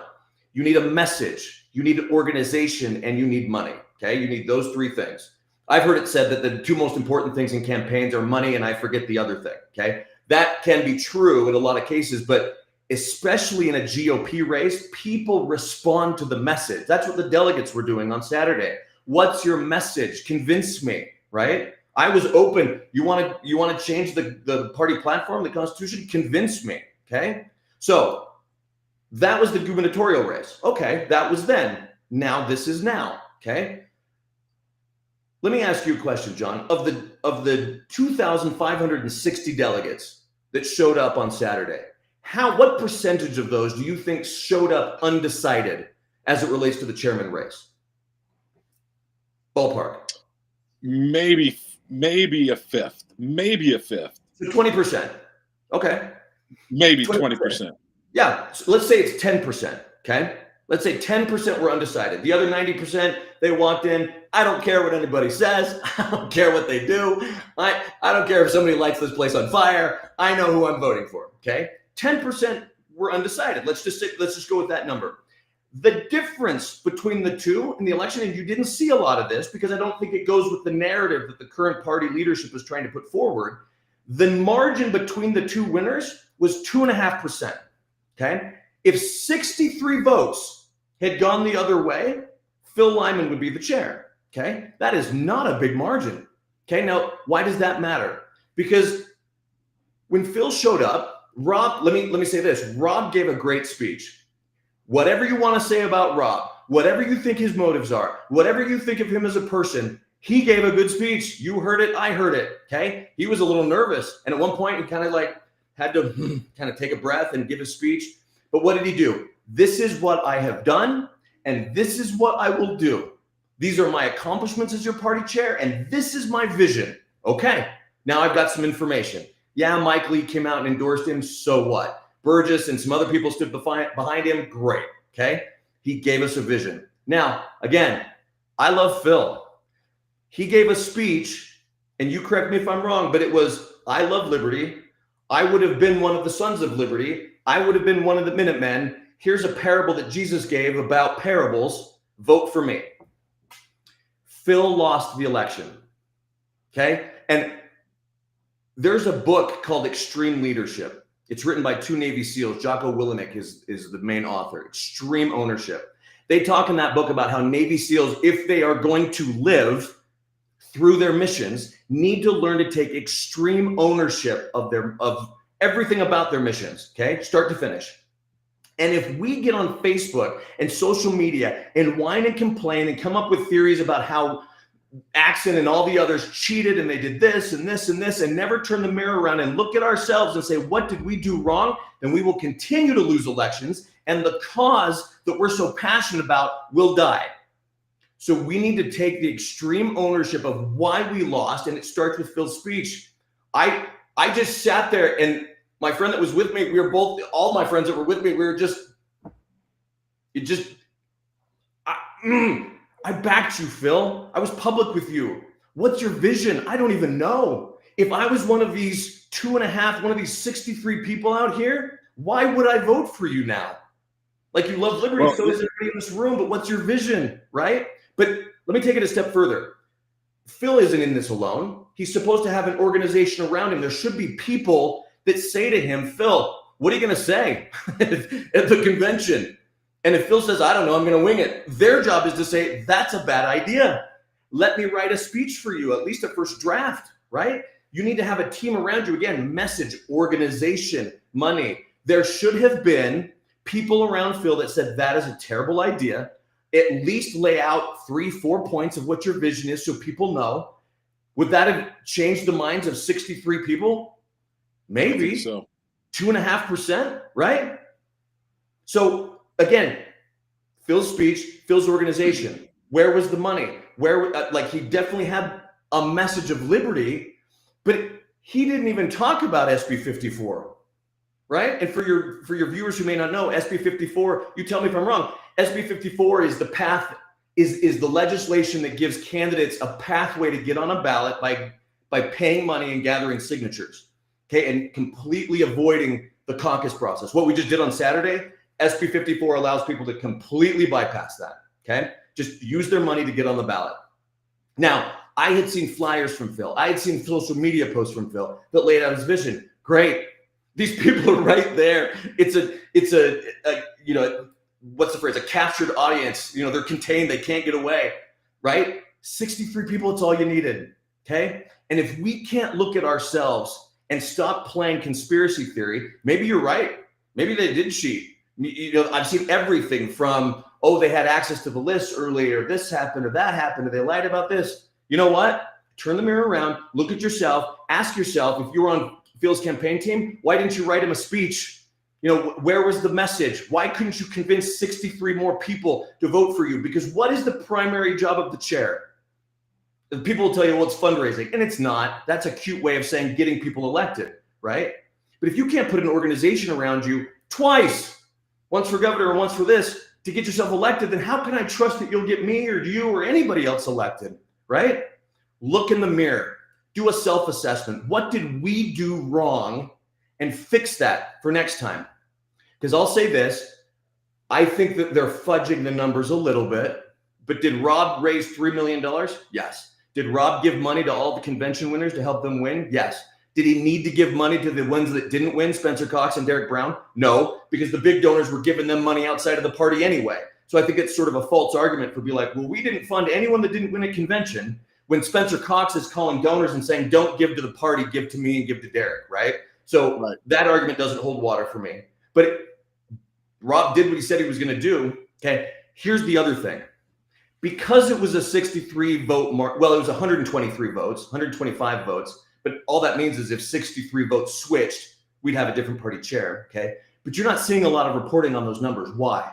Because that's an utter embarrassment to Mike Lee, Burgess Owens, Carolyn Phippen, and everybody else, Carson Jorgensen, that stood behind Rob Axon and didn't back the people that want the convention process to be solidified as the way to get on the ballot. That's an embarrassment to Mike Lee, and it should be. He won't see it because he doesn't. He doesn't see things as an embarrassment. He sees them as, well, we won. Well, guess what? You didn't. He doesn't need to see it. He doesn't need to see it. I'll tell you, he doesn't need to see it that way. He can see it however he wants. But the headline that would have come out is 63 people had voted a different way. The number one headline that should have come out was Mike Lee embarrassed, because he put all his chips behind someone who the delegates didn't want. Okay? Now, you're not going to hear about the vote margins. And at this point, does it matter? Not really. Rob's the chair. Okay? But again, we need to look at ourselves and say, why didn't that work? Because we were right. The people that backed Phil, in my opinion, and I will say this to the day I die, we were right. trying to sustain the caucus convention process is the right thing to do. Trying to get rid of SB 54 is the right thing to do. But here's the galling thing that happened at the convention, okay? While people are voting, literally while people are filling out their ballots and stuffing them in ballot boxes, who comes out to speak? And they're billing it as, oh, well, it's dead time. People are voting. Let's have someone speak. They trot Mike Lee out. The person that introduced Rob Axon and told you to vote for Rob Axon while people are voting comes on out to give a speech right there during voting. Okay? That was the only thing in that convention that I thought, oh, that's not okay. But here's, again, the galling part. He gives Mike does, full-throated endorsement. The governor should call a special session and repeal SB 54. To my knowledge, that's the first time those words have ever come out of Mike's mouth. And I would be willing to bet you a steak dinner, John, that it's the last. Because what did he want? He wanted his guy, Rob Axon, who used to work for Mike, right? Mike has a history of that. Rob used to work for him. Derek Brown used to work for him. This is Mike just kind of installing his power structure into the state. And again, is it Mike's fault? No, it's Phil's fault and Phil's organization that they didn't win. I mean, we just have to say it that way. If we fall back on, and I will say this, I had a moment of this too when I lost my election. I was so, you just get in your head, and I thought, well, if this had happened and that person had done this, and I had a really good friend sit me down, and they said, that's wrong and frankly gross. You lost the election. And if you can start with you and tell everyone how you lost the election, then maybe next time you can figure out how to not lose. Best advice I ever got. And that's what the party needs to do. That's what the conservative wing of the party needs to do. We want to win chairmanships, House seats, Senate seats, governorships, attorney general. Sit down and figure out what we're doing wrong and fix it from our standpoint. Now, it still galled me that Mike Lee got up and said, we need to get rid of SB 54. Mike Lee, the person who's gathered signatures every single time he's been elected since the first time he was elected. Every time. People don't seem to care about that. People would come up to me during the AG race and they'd say, are you gathering signatures? No, but Mike Lee is. How dare you? Well, he is. Brent Hatch would say that too. I love Brent Hatch. I love that guy. Yeah, and so is Mike Lee. So all of a sudden, Mike Lee is a born in the wool, oh, let's get rid of SB 54. I had dinner with some friends last night, and they tried to convince me that everything's fine. Rob's fine. And you know what? Rob is fine. I know Rob. I know his wife. I've worked with them. They're good people. Is he going to work to get the party moving forward? Yes. His version of the party? Yes. Is that the same as your version of the party? I don't know. But he's going to do his best. Okay? I know that about Rob. And whether or not he's going to do everything you want, that's up to interpretation. But I told those friends last night at dinner, I said, if the party makes substantial moves in the next 2 years to get rid of SB 54, I will buy you all a steak dinner. Because I would love to see it. I hope they do it. I hope Rob's true to his word. We'll see.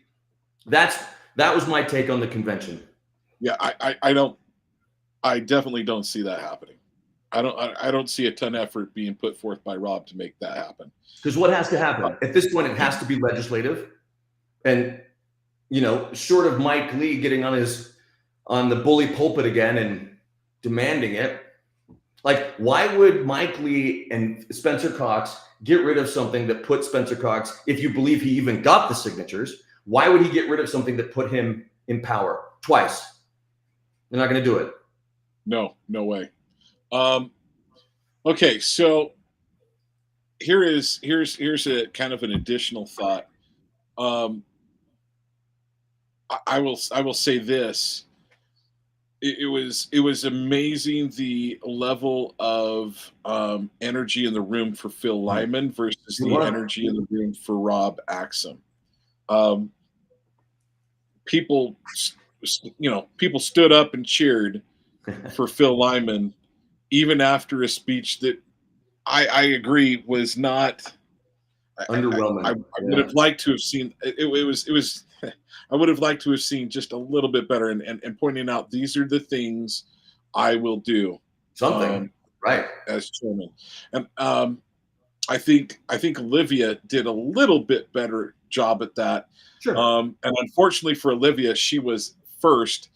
That other I forget her name that actually won it. The secretary that won it, Yeah. She came out second, and oh man, she came out angry and hard hitting. Oh She my came out gosh, I swinging. was like, yeah, she did come out swinging.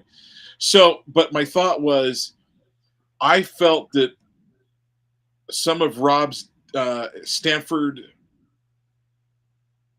Am I getting that name right? Which name?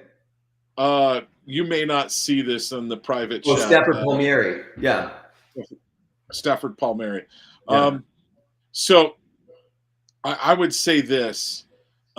She came out really fiery and shot down some of what Olivia was saying. I voted for Olivia as well, and that's the secretary. What I would have liked to have seen, though, is or not what I would like to have seen. What I believe there was is I think that there wasn't one person that came in saying, I'm voting for Phil Lyman today, that wouldn't have voted for him no matter what. 100% agree. That would have But I walked also the believe, right. I think that there was 2 or 3% of Rob's pool, maybe even 4 or 5%, that could have gone for 100%. Phil. I can name you 5 people off the top of my head, friends of mine, that were like, I don't know. And they would just sort of laugh. They say, Trent, you follow this stuff. This is like the NFL to you or whatever. Like this is what you do for fun. You're a geek. I do other things. And they said, I'm going to come and I'm going to listen. And I'm going to go to their booths and I'm going to listen. Right? They came in completely undecided. And if you come in undecided, you don't have the backdrop of this person who worked for Mike Lee or this person who was pardoned by Trump and this, like all you know is what you heard on stage, what I've done and what I will do. I love liberty. Like Republicans want results. It's almost what defines our party, right? We want results. And this guy told me what he's done and what he's going to do, and that guy didn't. Okay.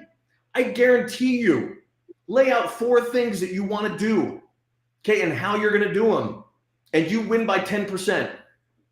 Because you're right, the energy in the room was for Phil. It was a standing ovation anytime his name was mentioned, right? And but again, the people that were for Phil are people that, like Phil, love liberty. They care about this stuff, right? It matters to them. They see the ramifications on their children and their children's lives if this stuff isn't fixed. They see it. You and I see it. It matters to us, right? And those that were for Rob are probably a little more muted. I heard a couple people say that, like Rob's typical voter isn't going to be standing on their feet and cheering, right? It's not his demographic. Okay, there's nothing wrong with that. What matters is the votes. But you had to assume, and I think a conservative estimate would be 10% of that room was undecided. And Phil still, just imagine it. And again, I get back to, I feel like this is an embarrassment for the establishment wing of the party.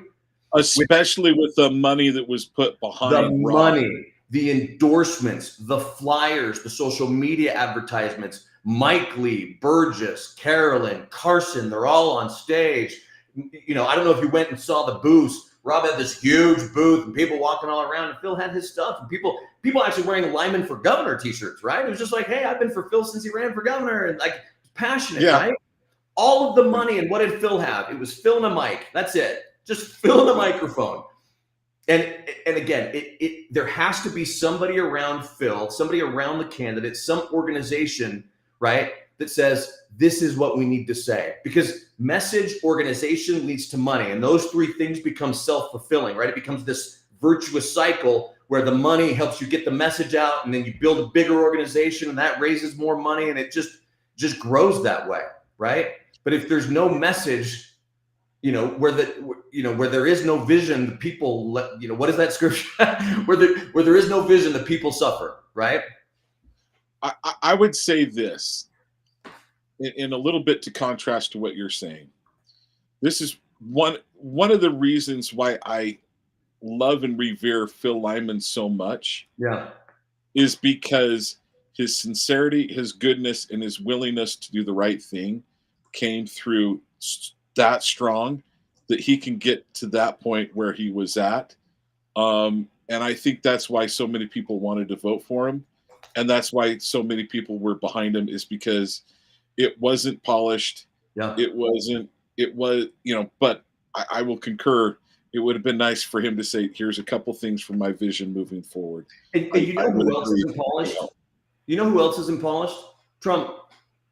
Trump is the antithesis of polished, right? Trump's just in your face. I'm going to punch you in the face as hard as I can, right? And it comes off polished because he's really good at punching people in the face, right? He can look Hillary dead in the eye on a debate stage and say, yeah, you should be in jail, right? And get away with it. He gets away with stuff like that. Yeah. That is not polished, right? And there's a difference between bringing out the essence of who you are. You're right. That is the essence of Phil. He loves liberty. I know that about him, right? I know that about him. I've been in rooms with him. I've listened to him talk to big groups, little groups, right? But there's got to be somebody around him that puts a structure there and says, okay, you love liberty, so do I. We don't get liberty unless we win this campaign, and we don't win this campaign without specifics. What are you going to do? Just list them. It's a 30-second ad to your speech, right? And that's all it takes. And I've worked for people in the past. I've worked for a couple of billionaires. Those people are kind of hard to steer, right? Because they got their own ideas of how things work. But if you can, they're powerful, right? And again, this isn't a knock on Phil. I think he's going to run again for something. I hope he does, right? But you got to learn that lesson. And we, as a wing of the Republican Party, not as the Republican Party, but we're a wing of it, right? I mean, look at the party. We've got conservatives. We've got, some people call it the right woke. We've got the moderates. We've got the rhinos. We've got the establishment part. Like, we're all part of this party, and we're trying to get it figured out, right? But to say, oh, well, the establishment's trying to crush us. They won by 125 votes. Like if they're trying to crush us, we did it for them. That's all I'm saying. Like, we could have done it. Phil Lyman right now would be putting together, this is how I'm going to run the party right now, in my opinion, and I'll never be able to prove this. But if he had listed out 3 or 4 things about what his vision was that he was going to get done in the next 2 years, because that's how long his term would be, right? 63 people would have voted for him, and he would be the chair. I love it, John. I can see it. You're coming. You're going to disagree with me. I want it. Let's have it. Oh, that was Proverbs 29:18, by the way, where there is no vision, the people perish. I just looked it up on ChatGPT, so AI. Well done. Well done. Yeah. I would say this. I'd like to disagree with you totally and say no, but vision and being able to state a vision does matter. And one thing that Trump had is an organization behind him. My God, I can't believe I didn't mention this. Can I say something else about this as a comparison? No, you can't. No, you can't. No, you can't. Okay, go ahead. Go ahead. I had a very close friend who was associated with the Trump campaign. And I made an offhand comment once about how, Trump didn't lose the 2020 election, Biden stole it. And he interrupted me and he said, no, Trump lost it. And Trump knows he lost it. I said, what do you, everybody knows. Look, it's the great steal. And he said, look, if you know the tactics that your opponent is going to use and you don't account for them, that's on you, right? It applies to boxing, it applies to law, it applies to whatever, right? You know what your opponent's going to do. We knew he was going to try and steal it. Everybody knew it, right? That's what they do. And you don't account for it, that's on you. What happened in 2024? They were prepared. I mean, you heard Kim Coleman, I think it was, talking about they had hundreds of lawsuits in the courts on the day of the election fighting, this is fraud, this is fraud, this is fraud. They had people on the ground. They had people monitoring machines. I mean, it was an organization that had never been seen before by Republicans or Democrats to make sure there was no cheating. Why? Because we learned our lesson from the time before. And I thought that was the perfect example of what I was saying about extreme leadership, okay? It starts at the top. And let me give you one example from that book. There's a story right at the beginning, and Jock was talking about a mission in Kabul where, because of the fog of war and miscommunication and things went wrong, 2 Marines died, 2 SEALs died because of friendly fire. Americans killed Americans on accident because of a lack of communication. And that's beyond heartbreaking, right? And they had this big meeting and generals came in and what happened? And he had to just stand up and say, I was the leader. That was my fault. And one other person said, no, I was in charge of communications. It was my fault. He said, and I was in charge of you. It's my fault. And then another person said, no, I was in charge of relaying this to that person. He said, and I was in charge of you. So that's my fault, right? And unless the people at the top can take extreme accountability, extreme ownership for things that went wrong, then nothing will change, right? Trump learned the lesson, and he prepared, and he was ready in 2024, and he won that election, right? And that's what we need to do as a party, as a state party. There's a reason that Utah was the only state in the nation that trended blue in the last election. It's not blue yet. You know, California is blue, but California trended red. New York trended red, believe it or not, right? Ohio, Illinois, they trended red. Utah trended blue. And that's not by accident. That's by design, okay? And I'm not saying that, well, Rob Axson got elected, so I guess we're going to be a blue state. I don't believe that. I think Rob's going to do his best to help Republicans win. And you may not like that, you know, but I like Rob. I trust Rob. He's not going to do it the same way Phil did, and nothing's going to happen to SB 24, in my opinion. And I will take Rob and his wife out to a steak dinner too if they get it done. Awesome, right? I don't believe it will happen. But I've also seen this on the message boards, on Facebook, everywhere. People saying, I'm leaving the party. I'm quitting. I'm done. Well, if you did, then the establishment wing really did win. If that's all it took for you to quit the fight, then were you really in it? Because we got another election in 2 years, okay? And then we have another election after that, and another election after that. Utah isn't blue yet, and we can keep it red, right? For our children and our children's children, but not if we just give up, right? Learn the lessons from this election. Don't repeat them, okay? Win next time. That's the lesson we need to take away. Not to quit, not to claim conspiracies, not to claim cheating. Fix your house first. Man, I love Phil. I love that man. I'd follow him just about anywhere. In fact, bottom line is I trust him so much I'd follow him anywhere. It's why it was so disheartening. Trust me, you can ask the people I was sitting with. I was just like I stopped breathing at one point. I was like, give me your vengeance. And then he stopped and he was done. And it was like when he got done and he left, like he lost. Like, it doesn't change my level of admiration for him. It doesn't change what I believe about him. I heard lots of people like, oh, Phil's a sore loser. Oh, Phil just wants power. No, that's all bunk. That's garbage. You know, I know Phil, and he has a genuine heart. So does his wife. They're beautiful people. They want liberty. He meant what he said in that speech, but it wasn't enough, is my point.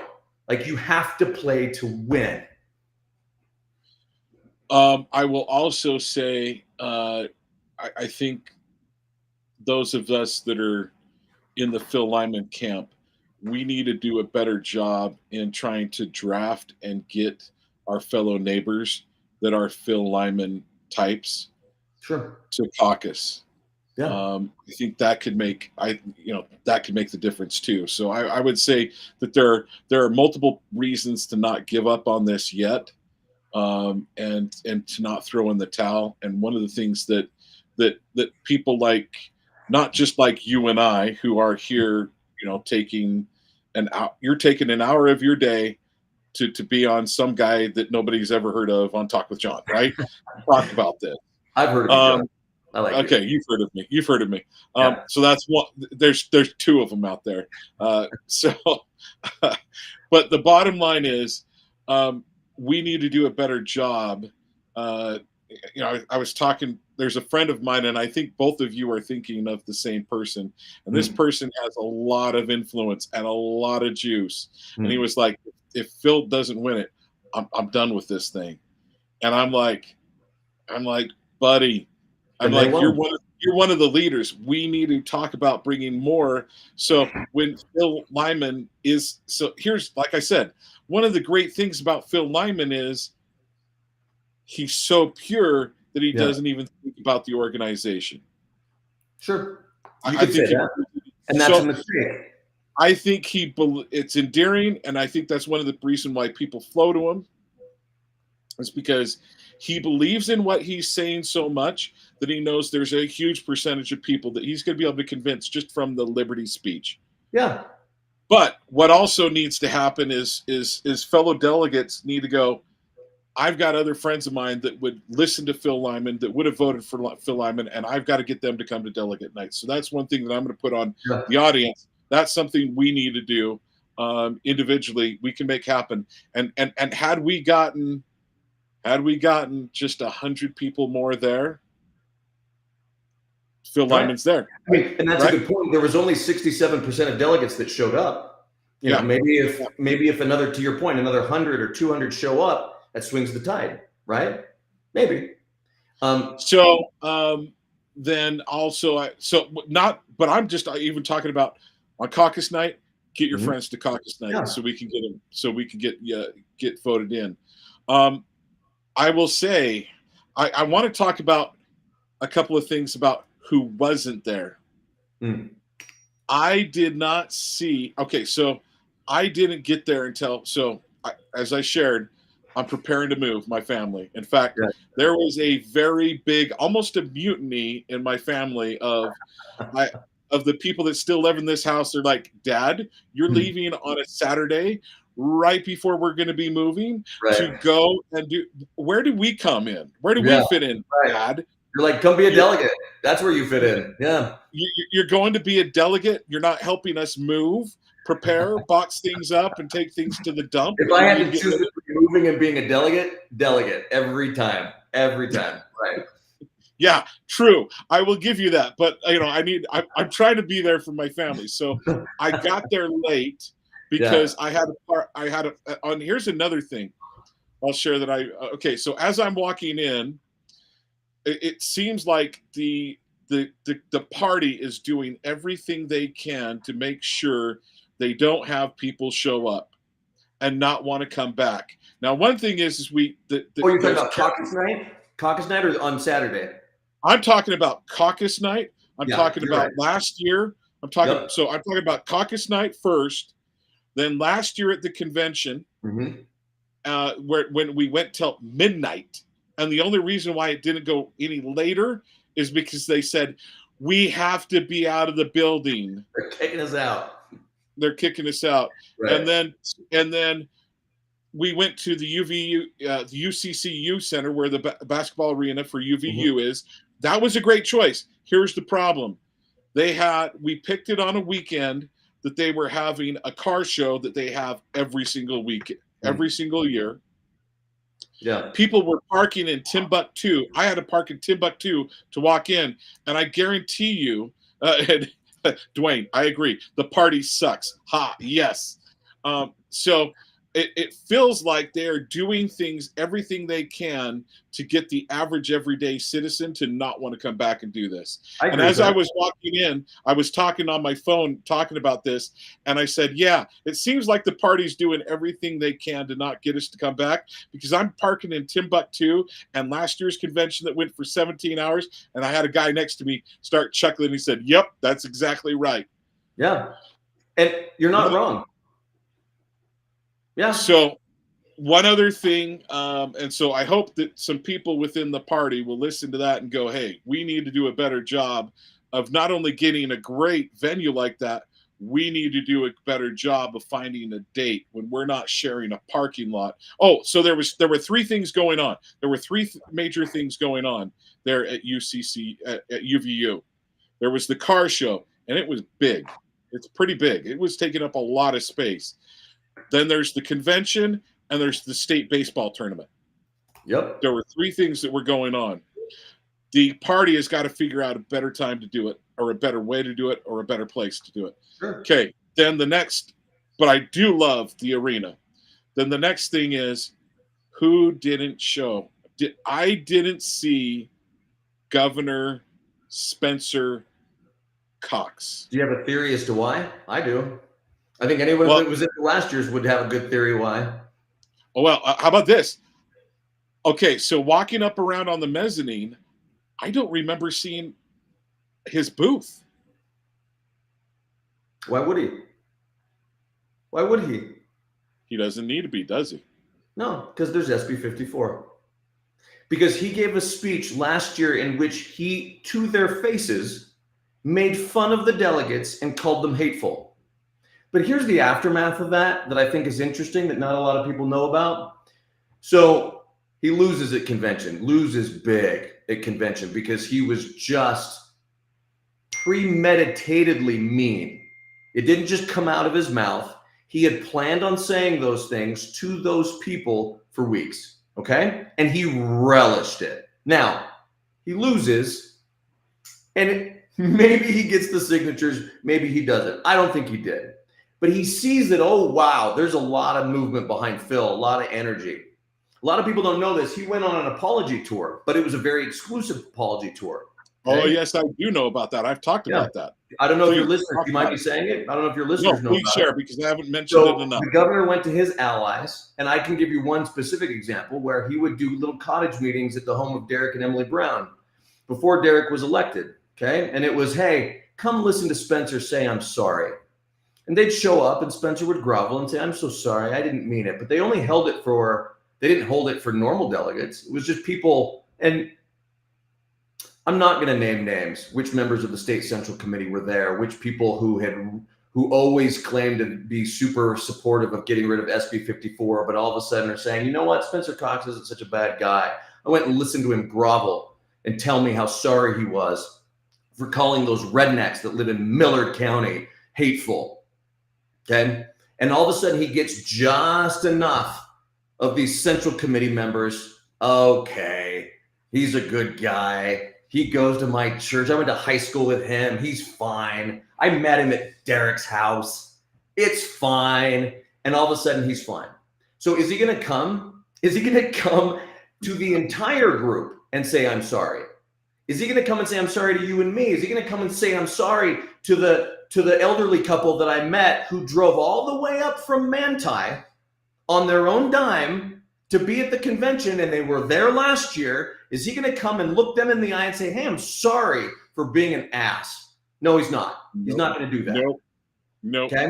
So no, he's not going to come because he's already said, I'm not running for re-election. I think it's sort of an open secret. He wants to run for president, but he's not going to run for governor again. Okay. He's already sort of played that card. You only get to like sneak your way in without getting the right number of signatures once. Okay. That's not going to happen twice. So yeah, he's done. He doesn't need it anymore. And you'll see that actually. This is interesting. I saw this in the paper where he was asked, of course, he goes to a conference and he's talking, he's on stage with the Democrat governor of New Mexico, I believe it was, and they're just having a love session, right? And somebody asked him, what's something that President Trump could do to be more effective? I don't know if you saw this article. I want to say something about the love session, but I'm gonna let that go. So the governor of New Mexico is a woman, in case that changes what you were gonna say. Yeah, it does change what I was gonna say. Yeah. So I was thinking it was a dude. Family show. So yeah. So a reporter says, is there anything Trump could do to be more effective? And the governor says, our governor, Spencer Cox, says, well, he could implement the disagree better policy. And I think he would be more effective if he could disagree better. And you know what happened? I'm going to give a slow clap to Brad Bonham. Brad Bonham is our RNC national committeeman. He's an entrepreneur, very successful, fantastic guy, snappy dresser. That's besides the point. But he's gone back and he's helped raise money for the RNC. He's a good guy. And he used to be the entrepreneurship in residency for Governor Cox. So he was in the Cox administration and he snapped back. And he didn't slap the governor, but he said, look, I get it. There's times to be diplomatic, but there's also times where being nice doesn't get it done. So let's not criticize the president for getting it done because he's getting it done. There's times where you need to flip the tables, okay? Which tells me that there's people that are willing to say, no, governor, your disagree thing, I get it. That's nice. That's your platform to try and get people to like you so you can run for president, whatever. Nobody believes you actually mean it because behind the scenes, to my knowledge, he's one of the most vindictive governors we've ever had. And we could talk stories about that, right? But that shows you, to your question, he didn't come because he doesn't care, okay? He just doesn't care about the people that are supposed to vote him in, okay? He doesn't care because he can go manufacture signatures if he needs to, right? And the Attorney General's office can cover it up with a fake, bogus, smokescreen investigation of 12 nobodies that they say forged the signatures, right? Doesn't care. So no, you're right. He wasn't there. And that speaks to, some would say that's good politics. I call that political cowardice. I call it cowardice. Yeah, absolutely. You are right. It's political cowardice. Okay. Real quickly, I need to correct myself, or at least my producer is correcting me. He did have a booth. Great. He just would have been booed off stage had he actually shown up. Were you there? I guess you probably weren't. So I was in Washington County for the Washington County Convention last year. And so he didn't go to all the county conventions, and I wouldn't expect him to. There's a lot, and they all happen on the same day. And sometimes you'll have 5 in a day, right? Yeah. He usually would have one of his spokesmen there. But he came to Washington County. I had never, ever in my life heard so many. I mean, it was an insurrection. You talk insurrection with your family. People screaming, yelling, traitor, traitor. A woman had to be removed from the room by her party because she would not stop yelling, traitor, traitor, booze, everything. He said, disagree better. I'm glad to be your governor, and got off the stage, right? Like, he understands that the people that pay attention, they see him, okay? They see him. They saw him clink glasses with Biden and then go suck up to Trump, right? We saw that. And what he didn't want is when he does try and run for president, and he's not going to win, but he kind of wants to take the Pete Buttigieg route of running and then maybe getting like a transportation secretary position. Okay. But what he doesn't want is a state party chairman in his own state telling everybody what happened last time and really don't trust that guy, right? Yeah. Not in the governor's interest. So, yeah, we've talked about this, but there were a lot of forces pushing for Rob. Okay, a lot of money, a lot of energy, a lot of people that I frankly was surprised. Your previous guest, I love David Pyne. David Pyne teaches me something every time I'm in his presence. And if it's not about policy, it's about grace. David Pyne is one of the nicest people I know, gracious, a good person. And he backed Rob, and that's okay. That's okay with me. It would be ridiculous, and it was ridiculous for some of Phil's supporters to go around and say, look, glad I know who's a communist now. And that gets back to the organizational piece. That's on Phil, frankly. Like, if you've got people doing that, people in your inner circle doing that, I don't know. I think I disagree. I think there's some people you just can't control. You just can't control. Well, look, if that goes against your principles, then you disavow and you separate and you create distance, right? Like, there would not have been anyone in my campaign who was outwardly saying, that guy doesn't support Trent, he's a communist. Like, it just doesn't work for who I am. And I don't think it works for who Phil is. I don't. Phil's not that person. Okay, so if it was people in his campaign, you're absolutely right. But there may be, but I could see a number of people. Well, he named one of them during his speech. Huh? What's that? He named one of them during the speech. But that's besides the point. That's besides the point. My point is, we can't vilify ourselves. David Pyne is as much or more a Republican as I am, and he supported Rob. And I will tell you publicly supported Rob, that I will never, let me rephrase that. I will always check with David Pyne before I form an opinion on foreign policy. Always. Oh, yeah. Because that man is smart and he's a good man. Okay. His support of Rob Axson doesn't change that. Okay. Other people, we go down the list. Okay. They are us. We are them. And to vilify them separates the party and makes us weaker. I would concur with that. You learn to win, and then you learn to unify. Okay. Even Trump has learned to unify to a certain degree. I mean, he's going to destroy the people that need destroying, but he's unifying others, right? I would concur with you on, it's not a good idea to just go out and vilify people and say communist. That's not a good idea. It doesn't help. And right now we need to build let's call it the Phil Lyman side for the moment, the true conservative, the constitutional liberty-minded people. We need to grow that more. We cannot look like, in fact, so I've got some people that are on the other side that I love dearly, that I know that are good people. And they're like, those are the crazies. And I'm like, there's a part of me that wears that with a badge of honor. Yeah. And there's a part of me that goes, yeah, you're right. That's a little bit of a problem. One of my very best friends that I met during the campaign, we went the rounds, and I lost my temper. He lost his temper, and it almost ended our friendship before I had to figure out, like, again, the problem is me. If this is going to end our friendship, it's my fault. It's not his fault. It's my fault. Okay. And I had to go back and say, look, our friendship is more important than this, right? Because, writ large, the people that were for Rob and the people that were for Phil, if we don't come together, who's running the party? It's Spencer Cox, right? Like, we need to figure that out. We need to come back together. Don't quit the party. Don't go libertarian. Don't go dark, okay? Because if you do that, then you really did lose. That's the only way you lose, is if you quit. This fight is far from done, okay? It's far from done. And we've got another election coming up before you know it. And we've got more delegates that need to get elected before you know it. So let's focus. Yep. Well, Trent, I want to say thanks for joining me. We are past the 6 o'clock time frame, and you've been a trooper hanging in there. Any last thoughts before we wrap this up? No, John, I always appreciate coming on your show. I appreciate it. I'll say this again, I'll reiterate this. I went to my first caucus when I was 14. I took my boy to his first caucus when he was 16. If this is something we want to pass down to our kids, we got to keep fighting. And the way you keep fighting is take your friends, take your kids, stand up for your principles, one voice.